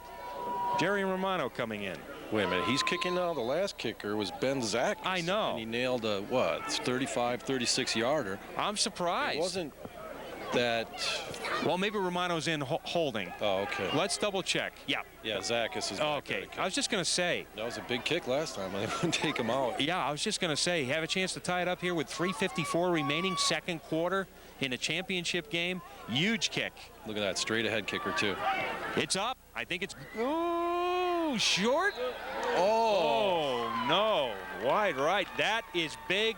Look at the Syracuse players. They are definitely... Inside the 5 and hold them out. No score. No score. Unbelievable. We have some discussion with the officials. From the Scranton Eagles, number 77, Kevin Hardy, on the offensive line, having a discussion with the officials. Wonder what that was all about. But nonetheless, that was no good. No, it looked like a good snap. Maybe a little low, but plenty of time to hold. Not a big rush by the Vipers. 6-3 to score. Wow. This is a close one. 3:49 remaining, second quarter. Vipers ahead. Empire Football League championship game. It's been a long year for these guys. Someone's going to feel good at half because the Vipers can go down and score here. They'll feel good. If Scranton goes in down 6-3, they should feel good too. I agree with that totally. Bresnahan, quick handoff. Still on his feet. Richard Jones. Jones running, doesn't really have much of a chance to do anything with it. Pretty much out to the original line of scrimmage here. It's going to be second down and 10 yards to go. Clock continues to run. 3:36. Oh, it's great to have a scoreboard. Last week we did not have a scoreboard at Griffin Field, and tonight when Bill came into the stadium here, he went up to Paul Seeley, the general manager, who was just as upset about not having a scoreboard. He said, Paul, I don't like the colors on that scoreboard. I just had to keep needling, you know. You picked the right guy. I picked the right guy. A big smile. Oh, unbelievable. Right now, ball at the 25-yard line. Bresnahan from the shotgun. This is a great game. Snaps, good one. Bresnahan with some time. Outlet to Marty Clanton. Clanton. Nice, he's making a nice gain nice out of it. move, He's Marty. still moving. Unbelievable. You would have thought at one point he would have been out of bounds earlier, but great effort in positioning himself, and there's some discussion on the Eagles bench, but now everybody's settling down. That's good. Whenever you see a player run into the opposing team's bench, usually there'll be some discussion. Clanton feeling very good about that play, too, so there was probably a little... See, you know, yeah. See, fellows. He's usually a 3 or 4 yarder. Yeah, yeah. 10 carries, maybe 30 yards, but he's had 2 nice long runs. I think the first one was called back, though, unfortunately. Yeah, you're right. I think he ran into the bench area and said, "See, gentlemen, I'm very pleased with that play." He's got the cutest little kid, too. Tonight, does he? He often brings the water out, but it looks like he's playing football over there on the otother side of the field with kids 4 or 5 times his age. Marty Clanton Jr. Marty Clanton Jr., great. 44-yard line is the placement of the ball. 1st and 10 for the Vipers. Clock stopped with 2:49 remaining. 6-3 the score. The Syracuse Vipers, the defending Empire Football League champion, have the lead here. They're playing on home turf, or new home turf here at PNC Stadium in Syracuse, New York. Beautiful facility. We were like kids in a candy store when we arrived here to set up about 2.5 hours before game time. Handoff. Up Marty Clanton again. Clanton, new gain, maybe a yard. No, that's right. He just was able to poke his way through. Actually going to give him almost 2. Second down and about 8 yards to go. In the last couple weeks, we have not seen much positive yardage between the tackles for the Vipers. Their big runs, or even the runs of 4 or 5 yards, have come going around the outside. And with our offensive line, it's hard to figure that out because you got Scott Irons, Andre Johnson, Doug Metrick in there. Levon Wright. These are all big guys who've been playing offensive line for a number of years. Officials blowing the whistle. Looks like Coach Mark Akure is coming out to do the conference. Yeah, boy, might as well use them, as we always say. Can't take them with you. 2 minutes remaining, 6-3 the score. The Eagles, of course, looking for an opportunity to get the ball back one more time. We'll be back with action in a moment. And Bresnahan brings them out of the huddle. 6-3 the score. 2 minutes remaining here. Second quarter. Empire Football League Championship from Syracuse, New York. Peter Walk with Bill Callahan. It's a great one. Second down, about 8 yards to go. Jones with the ball. He's still moving. Nice spin, but he's caught in the feet. Small gain. It'll be third down and about 5. Someone had him by the ankle. Somebody did. We're not, well, of course, I do work for the Vipers, mostly volunteer. I get paid for statistics, so I'm a bit of a... Thinking of buying and selling a home?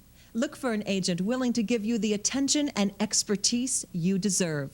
Call David Strainer, Realty USA, the #1 real estate company. You may know the name Leland Paper for paper products, but did you also know that Leland Paper sells laundry and restaurant supplies and equipment, packaging material, janitorial supplies and equipment? Leland Paper offers local products, local deliveries every day, and personal attention that only a local company can give.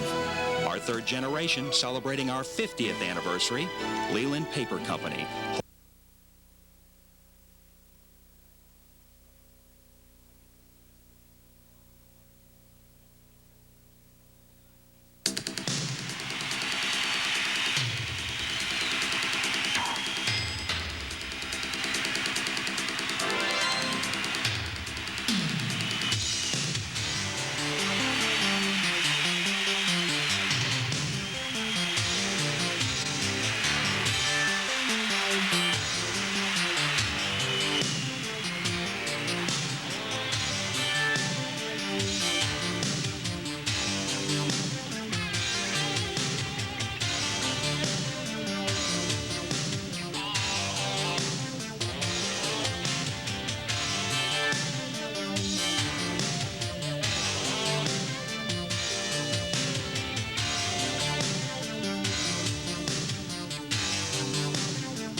Interception. It looked like there wasn't really anybody there.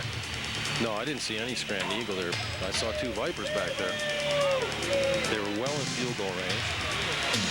Very, very interesting. Here we go. Bresnahan throwing. Oh, boy, got it right back. That's going to be a score. He's running in. It looks like it's going to be so close. Right on the goal line, maybe the 1 or 2 yard line. Wow. I cannot believe that Bresnahan threw the football in that situation. In that situation, you keep it on the ground, you keep it conservative, and you run out the clock, in my opinion. Yeah, we've seen anything but conservative coaches in this league. And if you're going to throw it up way the heck downfield and let Steve Scott run underneath it. Oh, man. Absolutely unbelievable. Huge pick. Wow, the defense for the Vipers, if they can hold them to a field goal attempt here. That would be fantastic. 33 seconds to go. Looks like John Kennedy's going to have 4 shots at the end zone. And they have, what, 2 timeouts left? They used 1, right? Yeah, they used 1, and they used the coaches' conference, so there's still 2 left. Kennedy, oh, man. Wonder if Jackson Bay's going to get it a couple of times. I would think so. He's been running well. Leading scorer in the league. It's Jackson Bay. Did he get in? We're looking for the officials. Don't think so. Think it's right on the line. Clock continuing to run. 23, 22, 21, 20. Officials calling. Looks like a timeout. Scranton. John Kennedy unsnaps the chin strap. He goes over to talk to his head coach, Mark Akure. And Mark's going out and wants to talk to the whole team. And this should be an interesting conversation. Would love to be a fly in the huddle. The ball right now resting on about the 1 foot yard line. 1 foot yard line. The 1 foot line. There we go. Let's not try to make it any more complex than it already is. 6-3 to score. The Vipers have the lead. Their defense has been absolutely awesome. They've only given up this 3 points right here in postseason play, which is almost 10 quarters. And if they could keep them out right now. That was an excellent spot by the refs, because when he did go down, the ball looked like it was at the 1 foot yard line from this angle. Sure. It's really tough to tell, though, and often they'll give him a touchdown on that play, even after they skid around along the ground a little bit. Now, the Eagles would be absolutely in heaven going in at halftime with a 10-6 lead. I mean, because they'd have to feel pretty lucky, too. Oh, I was just going to say, because the game has not looked that way at all to us. No, but they've made some key interceptions and some big plays. That's what kept them in this. Here we go. 20 seconds remaining. 2nd down and goal to goal. The ball on the 1 foot yard line. 1 foot line. There we go again. Kennedy calling the signals. Will he keep it? Yep. But he's not going anywhere. Oh, no. Well. Syracuse fans on the sideline are saying no. Kennedy is arguing his point. The officials say no. 6-5, 4 seconds left, 3 seconds left. Oh, this would be a heartbreak. 1. He got it off. Clock should stop with 1 second. Wait a minute. Is that half?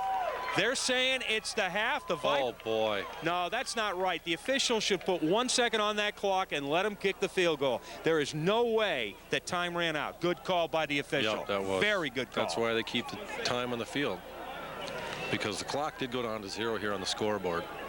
Oh, what are we doing here? What are we doing? Kennedy's still in there? Kennedy's still in there. They're going for the touchdown? Yep. Oh, boy. Oh, boy, there's going to be some interesting conversation around adult beverages tonight after this game. Yeah. I'm going to be asking some questions. Especially if he doesn't score. And since this is the last game, and this is the last game of the season, I'm going to be very persistent in asking those questions. I don't agree with this call. I think don't they have a timeout left?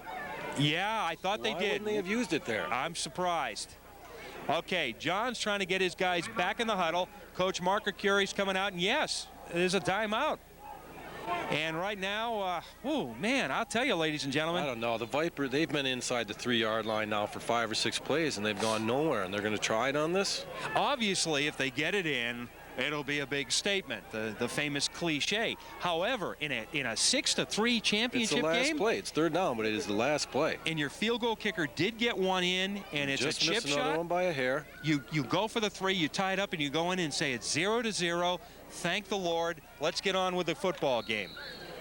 It's like Vince Lombardi, one of his rookie season as a coach, went down to the goal line and didn't get any points to come away with no points. He said, I'll never do that again.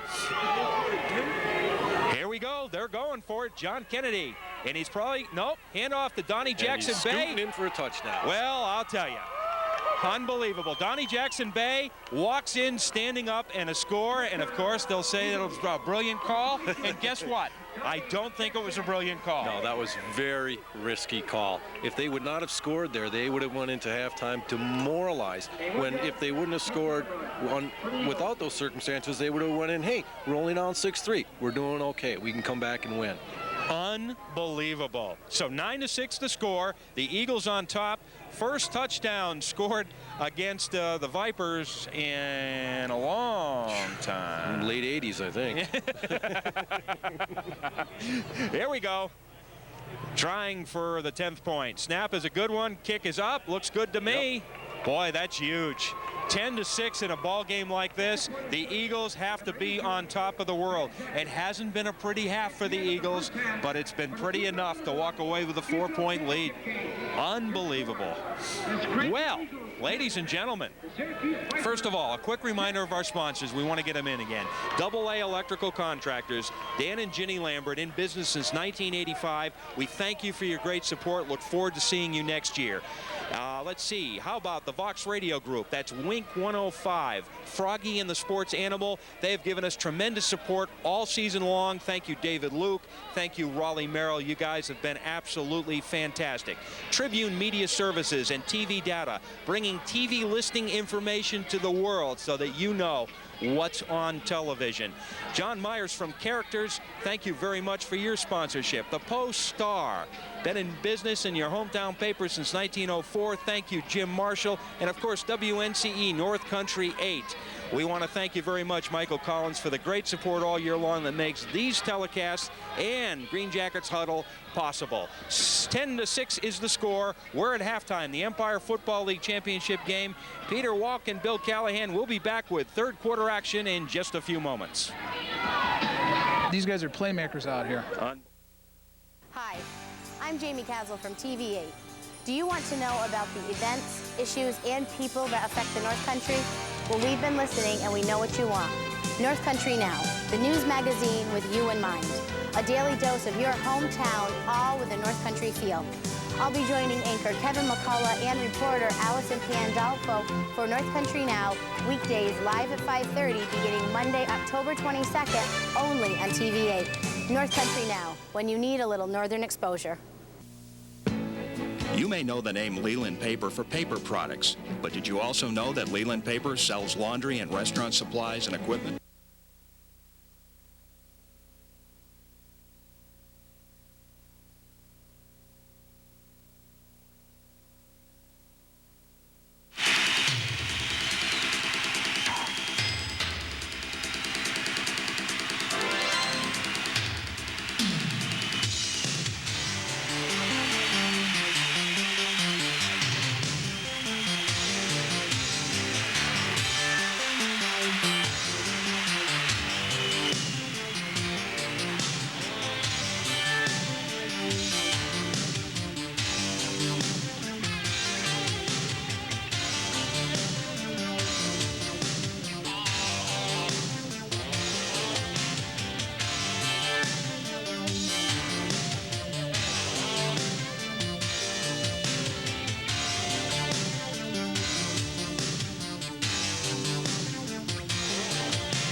Is the score. Believe it or not, the Scranton Eagles on top of the Syracuse Vipers in the Empire Football League Championship game here at PNC Stadium in Syracuse, New York. Peter Walk, it doesn't feel like a Scranton lead, however. It sure doesn't, but I expect more out of them in this second half. I don't think either team's going to run away with this game. Now, I got a question for you. Mr. Bresnahan going to stay in for the entire second half? I don't think so if he continues to miss receivers by 3 or 4 yards. That last interception, it may not have been his call, but. Okay, kick. Short kick. It is a short one. To Steve Scott, too. Dies at about the 29, but Scott picks it up, and he's still running. Nice run back. Great job bringing it all the way out to about the 42-yard line. 1st and 10 Vipers. Okay. I would imagine they would keep him in to start the third quarter. I would think so, yeah, because if they didn't at this point, it would really hurt his confidence. Right, and it would look like a panic move, and 10-6 is not a panic situation. No, not yet. However, he's got to be feeling the pressure in this series. Yeah, I don't think he's looking over the shoulder thinking about Dwayne. He's putting the pressure on himself and the team. He's down 10-6. Yeah. Kind of a surprise. The magic seems to be going Scranton's way right now, and that's what it is, because on paper, if you analyzed every play in this game, you would think the score would be reversed. Ball right now, 43-yard line, 1st and 10 Syracuse Vipers. Bresnahan is the quarterback wearing number 12. Okay, handoff up the middle. Nice 2.5 yard gain. Still not much up the middle there for the Vipers. 14:30. And we have a flag. Ooh. Clanton comes over to add a few comments, like maybe good call or... And that's against Scranton. Yeah. And looks like it might be a 15-yarder. They're walking back and back and back. Oh, that's not a good move by Scranton, huh? Oh boy, that's gonna hurt. That's gonna give your Vipers a good shot in the arm here. Yeah, usually I can spot what's going on, but there's been a number of penalties. Again, I was looking right down there, and the refs are right on top of it. So they're seeing something on the bottom of the pile, and they're trying to tell the guys, don't do stuff like that. A lot of hesitancy in this game, as Coach Bonviaggio from Glens Falls said to me during halftime. He said, it seems like everybody's just kind of, you know, not quite really up to speed here yet, like they're playing an early season game, not a late one. Okay, Hall with the ball. He cuts around the right-hand side. He's moving. Nice gain all the way down to the 21-yard line. 1st and 10 Vipers. That time when the defense was collapsing on him, he just lowered his head and dealt out a hit and got another 5 or 6 yards. Boy, he's beginning to put together a very good game. Yeah, he is. When he turns the corner, then he has a burst of speed. When you string him out like that, then he starts to get happy feet, and you can run him right out of bounds. And we saw a lot of that 2 games ago, I believe. Yes, we did. Right now, 13:32. Clock continues to run. 3rd quarter. Peter Walk, Bill Callahan. We're here at PNC Stadium. Great facility for a great Empire Football League championship game. The defending Syracuse Vipers down by 4 points against the Scranton Eagles. Long count by Bresnahan. Quick handoff to Clanton. Clanton, not bad. He does gain, but it's nothing big. I think the Vipers would probably keep it pretty conservative right here and just use the strength of their offensive line, their veteran quarterback, and a couple of good running backs to see if they can put a good drive together.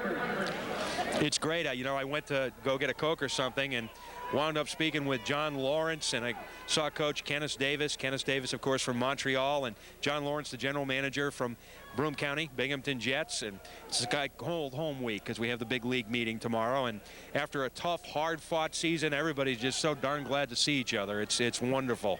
The brotherhood and sisterhood. 2nd down and 7 yards to go. Bresnahan under pressure. Fumble. He coughs up the ball, but recovered by the Vipers. Oop, little pushing over there. It's tense, very tense. The 2 times the Vipers tried to do something tricky, throwing the ball from the old goal line with a minute left. That was an interception. After a nice drive, they tried a double reverse and they had a fumble. Yeah, that double reverse, wow, that was something. But the pass, bad call on that pass. And of course, speaking of calls that are questionable, frankly, the Scranton Eagles touchdown run by Donnie Jackson Bay. By the book, that should have been a field goal attempt to tie it up 6-6. I can't believe they did it, but gutty move. Could be the difference in this game when it's all over.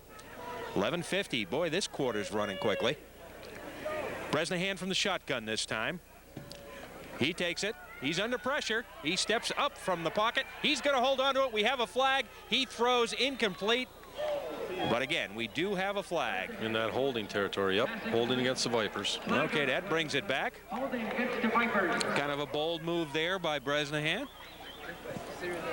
He will carry the football when he has to. But he's more of a traditional pocket passing quarterback. Right, he's a big guy, pretty quick, but he's not that great of a runner. He stands upright when he runs, and he's pretty easy to bring down. And as you say, the holding penalty, trotting this one back. Takes him on a field goal range. That's big. That's very big. Frankly, Scranton Eagle defense has to be very happy. Only allowing 6 to the Vipers. Both defenses have played pretty well here. Maybe that's partly why the offensive haven't seemed to be in rhythm yet. 3rd down. Ball's brought all the way back to the 39.5-yard line, although they haven't brought the marker back there. There we go. Looks like we got a guest joining us here in the booth. Oh, man. Well, there he is. How are you, sir? Good to see you, Deputy Commissioner David Birch. How are you? Good. How are you? Well, excellent. You dress like it's cold out here. I know. You know, I'll tell you. He's coming from warm weather, Glens Falls. We'll get talking with Mr. Birch in just a moment. I've got some good questions for him. How you doing? He's back. Here we go. Double reverse once again. Scott's got the ball this time. He's still running. He's on his feet across the 35. Cuts into the 30. Drives down to about the 29, 28-yard line. That's going to be close to a first down. Maybe a yard or two short. Now, David Birch, great player in this league. A longevity player, wasn't afraid to play in all-star games very late in his career. Head coach with a winning record in this league. Secretary of this league, deputy commissioner of this league. What haven't you done? See, I like to put him on the spot. I haven't played quarterback. Okay, there we go. And I haven't played in this decade yet. Maybe I'll try this decade. You should. I think you should. Wasn't it modern-day Minnie Minosa or whatever that guy's name was for the Cubs? Had played every year for he was 70. Right now, the ball on the 29-yard line. It's fourth down, though, and about 15, 16 yards to go. They're going to try the field goal attempt. That ball is going to be kicked from about the 36-yard line, making it almost a 46-yard attempt as the train runs by the background. Trevor Good kicks snap. It. Wow, that might Nice. be good. No, a little short. Oh, short very by short. a couple feet. Nice attempt. Scranton's going to be pumped from that one, and they dodge a bullet and still lead by a score of 10-6. And again, it does not feel that way. David, where did you play your college ball? Johnson C. Smith University in Charlotte, North Carolina. Okay. The same college that Dwayne Milton. That's correct. Dwayne Milton went to school there? Yes, he did. He started at North Carolina and then transferred after the first year because North Carolina did not have the culture that he was looking for. I never knew that. You didn't know that? I didn't know that's that. where he went. And let's see, you have a gentleman here in Syracuse who played at J.C. Smith. He's a dentist. Towns. Okay. I haven't come across him yet. His wife used to be a judge here. Oh. And she was a senior when I was a freshman. Kennedy has it first and 10 from the 36-yard line. Pass to Tim Brown, overthrown, incomplete. Second down, 10 yards to go. Greg Roberson, and Tyrone Wren on the coverage. Greg Roberson is a soldier from Fort Drum. Really? Yes, and I talked to him the other day, and he's on the next tier of guys to getting ready to go. Boy, oh boy. Now that we're committing land troops, it's really, really getting close to home, isn't it? Ball right now remains on the 36-yard line. Scranton Eagles with the ball. 10 minutes and 33 seconds. 10-6 the score. Great press releases, by the way. The Eagles have scored. Talking about press releases in the background, Peter Walk, the master of them. I'll tell you, they're beauties. That makes my job very easy. Donnie Jackson Bay with the ball, running wide left, not much of a gain. Now, I should take that back. Probably about 5-yard gain. I expect as long as the Eagles are up here, that's what we're going to be seeing as far as the offense goes. Hand it off to Donnie, hand it off to Donnie. It's a smart move. It's really worked well for him. Donnie is a great one. David, did you play all your minor league career with Binghamton Triple City? Yes, okay. I did. Yeah. And how many leagues? That was the other question I wanted to get in. Mid-Atlantic League? The Seaboard Football League. Right. Empire Football League. That was basically. That was it? Okay, just checking. Here we go. Third down and about 3.5 yards to go. John Kennedy, number 17, the quarterback for the Eagles, 19 years.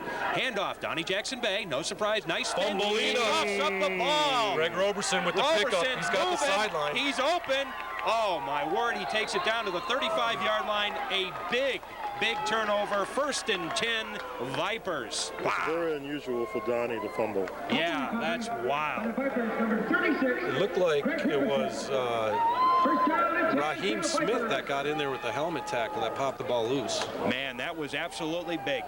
Again, this game has not been a pretty one, but a championship game nonetheless, 10-6. I mean, these guys are hitting hard, don't get me wrong. It just hasn't been textbook. A lot of strange things happening, fair amount of turnovers, a lot of procedure and offside penalties.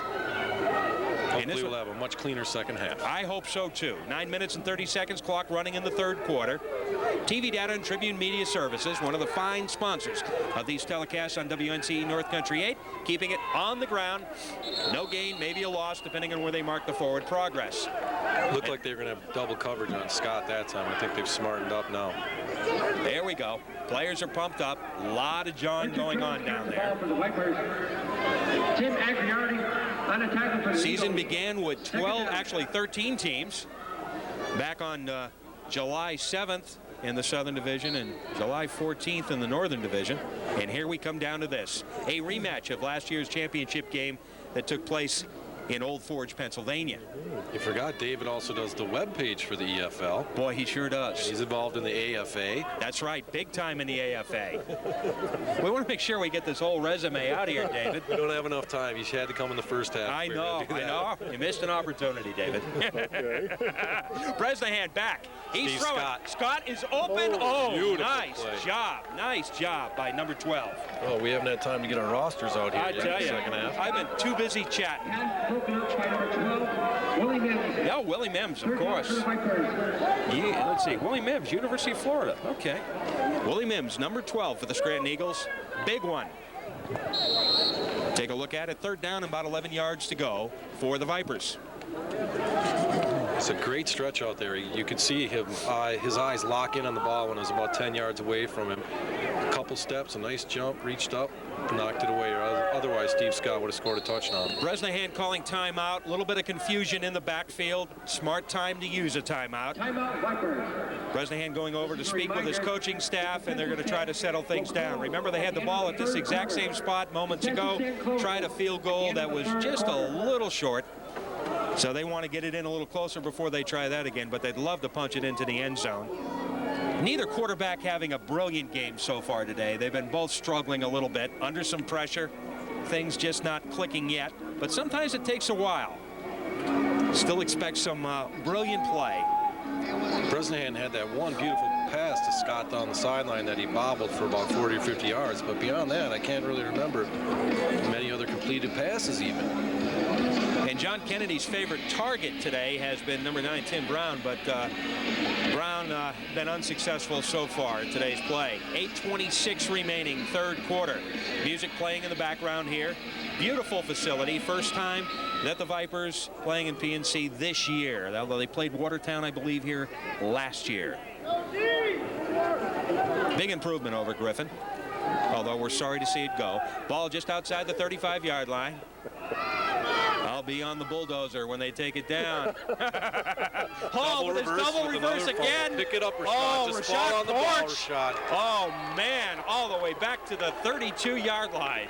Twice bitten, I guess. They did not learn their lesson there. I don't, the play calling has been extremely interesting. And like I said before, sit down with the coaches after this game and we'll have some lively conversation. The double reverse, it doesn't fit the Vipers, I'll be honest with you. Why? Yeah, why?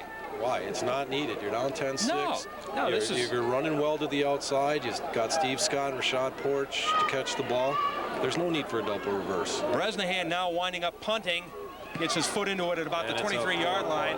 Oh, this is awful for the Vipers, although it takes a Viper bounce. Picked up, midfield, 1st and 10, Scranton Eagles. You get the sense that the Vipers are just a little shocked. They just have not been in a game this close since, boy, I can't even remember the last game this season. I believe Shaheed Mitchell was the gentleman who grabbed that one, put it in good field position. They're going to place the ball at the 49-yard line, 1st and 10. And you're right. And again, we'll have to raise the issue of whether there might be a leadership change for the Vipers. Bresnahan seems out of sync on his punting and his passing tonight. Usually he's a very good punter too, but he hasn't really boomed one yet there either. David, question for you. How many championships did you play? That's a tough one. With the EFL, I think about 3. 3, not bad. No, 4. 1997. 97, okay. 97 was another one. Oh, that was my last one. 1997, I love it. Back. Oh, wow. Oh, man. That looks like a penalty. It should be. Well, he ran into his own player. He was not touched by the Vipers when he went down there. So I don't think they were piling on there. Man. Unbelievable. So right now number 7, Terry Morgan. Right now we have about 2nd down and almost 12 yards to go for the Eagles. 6 minutes, 34 seconds, third quarter in this Empire Football League Championship game. Scranton Eagles Seems like they're always in the championship game. John Kennedy playing in his 13th, which is unbelievable. He says he wants to play 20 more years. Wow. and I actually believe he might do it. Oh, nice. Hard driving run made something out of nothing, that's for sure. It was a good tackle by Abdul Gilbert, linebacker from Brooklyn, New York. Nice job. Nice running by number 32. Reuben Sherman. It looks like Dwayne Milton is tucking his shirt in over there on the sideline. What's his number? Number 9. Number 9. And he's getting some attention. Coach Battle is talking to him. Yeah, it's probably time to try something. Again, Milton had the magic in the playoffs last year. I've talked to Dwayne before about J.C. Smith. I just didn't know who he was. Okay. I talked to him last year. Okay. Okay. Here we go. Kennedy from the shotgun right now. 3rd down and about 9 yards to go. He's got some time. He's looking. He's going to keep it. He's over the 50 to the 45. Drives down to about the 41-yard line out of bounds. It's going to be real close to a first down. Yeah, they may even have to measure it. Let's see where the officials place the ball. Looks like it might be a couple chain links short. Nice effort by Kennedy, though. Nope. No? First down, I think. He almost signaled for a first down there. Looking at the officials right now. Are they showing? No, they're showing it definitely 4th down. Or are we still conferring? The line. So they're doing a measurement from the sideline because that's where the ball went out. There's the first down. Okay. Wanted to make sure this is a championship game. The Viper defense has to be thinking, we cannot let them score. Our offense is totally out of sync. We haven't scored since we picked the ball up and ran it in for a touchdown. I was just going to say, this has been a defensive game for you guys. The O hasn't been there yet. Even 3 to make it 13-6 puts it a touch. What's that then? A touchdown and a 2-point conversion. Yeah, to win it, sure. And again, time going by very quickly as we wind down here the 3rd quarter. Kennedy back. Who's got it? Bay? No. And we got a flag, by the way, and I think that's against the Vipers. No. Yeah, okay. Thought they were a little rough there in throwing Kennedy down, I believe. And that's going to be 15 yards to move it down close to the 20. Oh, this is giving incredible life to the Eagle offense. Kennedy's got to be pleased. Again, the Eagles have the lead, 10-6 here, as the officials mark off the big one. No, you got to keep backing up, boys. That's 15 yards for doing something like that. Boy, that hurts. It brings the Scranton Eagle offense down to the 24-yard line, where, of course, it'll be 1st and 10. They have the lead and have a chance to add to it. And as you've pointed out, Peter, a touchdown would be incredible for the Eagles right now, the way this game has been going. And Dwayne Milton's loosening up his shoulder, throwing on the sideline. Guy's incredible. Super games against the Green Jackets in playoffs last year. Amazing against Watertown on the road last year, and of course kept getting up after getting knocked down against Scranton in the championship game. Donnie Jackson Bay, good momentum, runs into a pile, let's see, about the 17-18-yard line. And you remember, Dwayne has been injured now for, 2-3 months. Yeah. So this would be the first playing time he's had since August. Absolutely unbelievable. He did practice this week, though. The last couple weeks he didn't practice. They thought they were going to suit him up for the games. They just felt better that he didn't suit up, give the jersey to someone else. But there was no doubt he was suiting up this week. Dwayne Milton, yeah, we thought he was actually going to suit up for the Green Jackets playoff game, and then certainly he was going to suit up last week. I was very surprised when he didn't last week. John with a long count. Jackson Bay spinning. Ooh. Terry Morgan, the linebacker, with a big hit and tackle there. Small gain. Placed the ball around the 15.5, 16-yard line. David, all your play was defensive end? Defensive end, inside linebacker, a couple of years. Okay. Primarily outside linebacker, inside linebacker. All right. And you originally from the Binghamton area? I'm originally from Richmond, Virginia. Ah, okay. In fact, in high school, one of my classmates on the team was in the NFL Hall of Fame, Will Lanier. All right. That's where I learned my linebacking skills from. I love it. I was an understudy while he was a senior. I carried his equipment. got the ball, tries to find a hole, really doesn't get too far. It's going to be fourth down for the Eagles. Willie Lanier, he was with Kansas City Chiefs, right? Mm-hmm. Yep, that is correct. What years did he play? Geez, it's hard to remember now. I think his last year was like 70, maybe 77, 78, something like that. Sounds about right. And he ended his career with the Colts or someone like that. Did he play in the Super Bowl against the Packers? Or was he a little bit young then? I thought he might have been a rookie in that game. Yeah, it's hard to remember. We'll get our statistician and the backup help here. He should have finished college in 67, probably. Okay, all right. 67? Yeah, 67. So he would have played in that game against the Minnesota Vikings, probably. Yes. Okay. Here we go. They're going on fourth down, which does surprise me. I'll talk with Coach Mark after the game, but I'm very surprised on some of these calls. Well, when you have a team that doesn't have a very good kicker, you can understand it. But both teams have good kickers, and it looks like he's coming out now. Okay, that's good because I'm perplexed at some of these fourth down calls, and I was perplexed last week too. Now it's 5 yards back further. You were reflecting exactly what we were discussing down on the sidelines. I saw the brain trust down there. There was a certain timeout that was called from the sideline too, and I saw. We'll have to talk. We were scratching our heads also. 30-yard line, so it's going to be a 40-yard attempt. The Scranton Eagles trying to add 3 points right now to their 4-point lead, making it an even 7. Snaps down. It's a good one. Kick is up. It's wide right. Wide right. Oh, the Vipers have to be taking a deep breath now and say, look, boys, it's 1 minute and 20 seconds left in the third quarter. We are down by 4 points.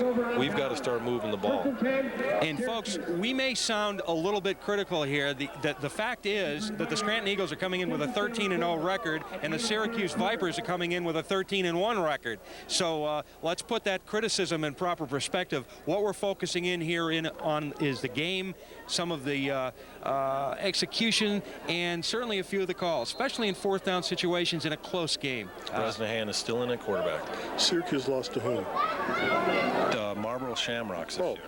Yeah. Okay. Yeah. But no one in our league. Nobody in your league. And it was a good game, too. Oh, of course. Jason Hall around the right side. Looking for that room.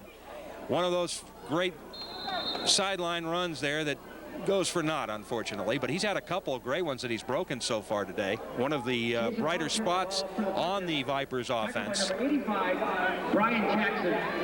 think this would be the last set of downs for Bresnahan if he doesn't move the team down the field. Yeah, I was just going to say 3 quarters is usually enough. Then a coach has to start thinking about making a change, especially the way this game has been going.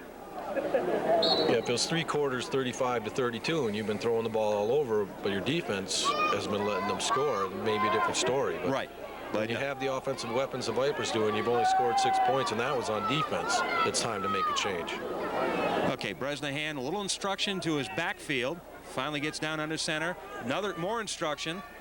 Perhaps checking off. He's looking. No, he's got plenty of room in the pocket, and all of a sudden, that ball is loose. Looks like Scott Irons for the Vipers fell on it. That would be a huge recovery if Irons did get it. You never can tell with the fumbles, though. They don't call it until they unpile them. And, of course, recovered by the Vipers. Woo. Thankfully, the Vipers recover, and the whistle blows. We're showing no time here left on the clock. The score, the Scranton Eagles 10, the Syracuse Vipers 6 in Empire Football League action from PNC Stadium in Syracuse, New York. Bill Callahan along with Peter Walk and Deputy Commissioner David Birch, our special guest here in the second half. An honor to have him aboard, and we'll be back with fourth quarter action, 15 minutes of play left right after this. You may know the name Leland Paper for paper products, but did you also know that Leland Paper sells laundry and restaurant supplies and equipment, packaging material, janitorial supplies and equipment? Leland Paper offers local products, local deliveries every day, and personal attention that only a local company can give. Our 3rd generation celebrating our 50th anniversary, Leland Paper Company, wholesale distributors since 1951.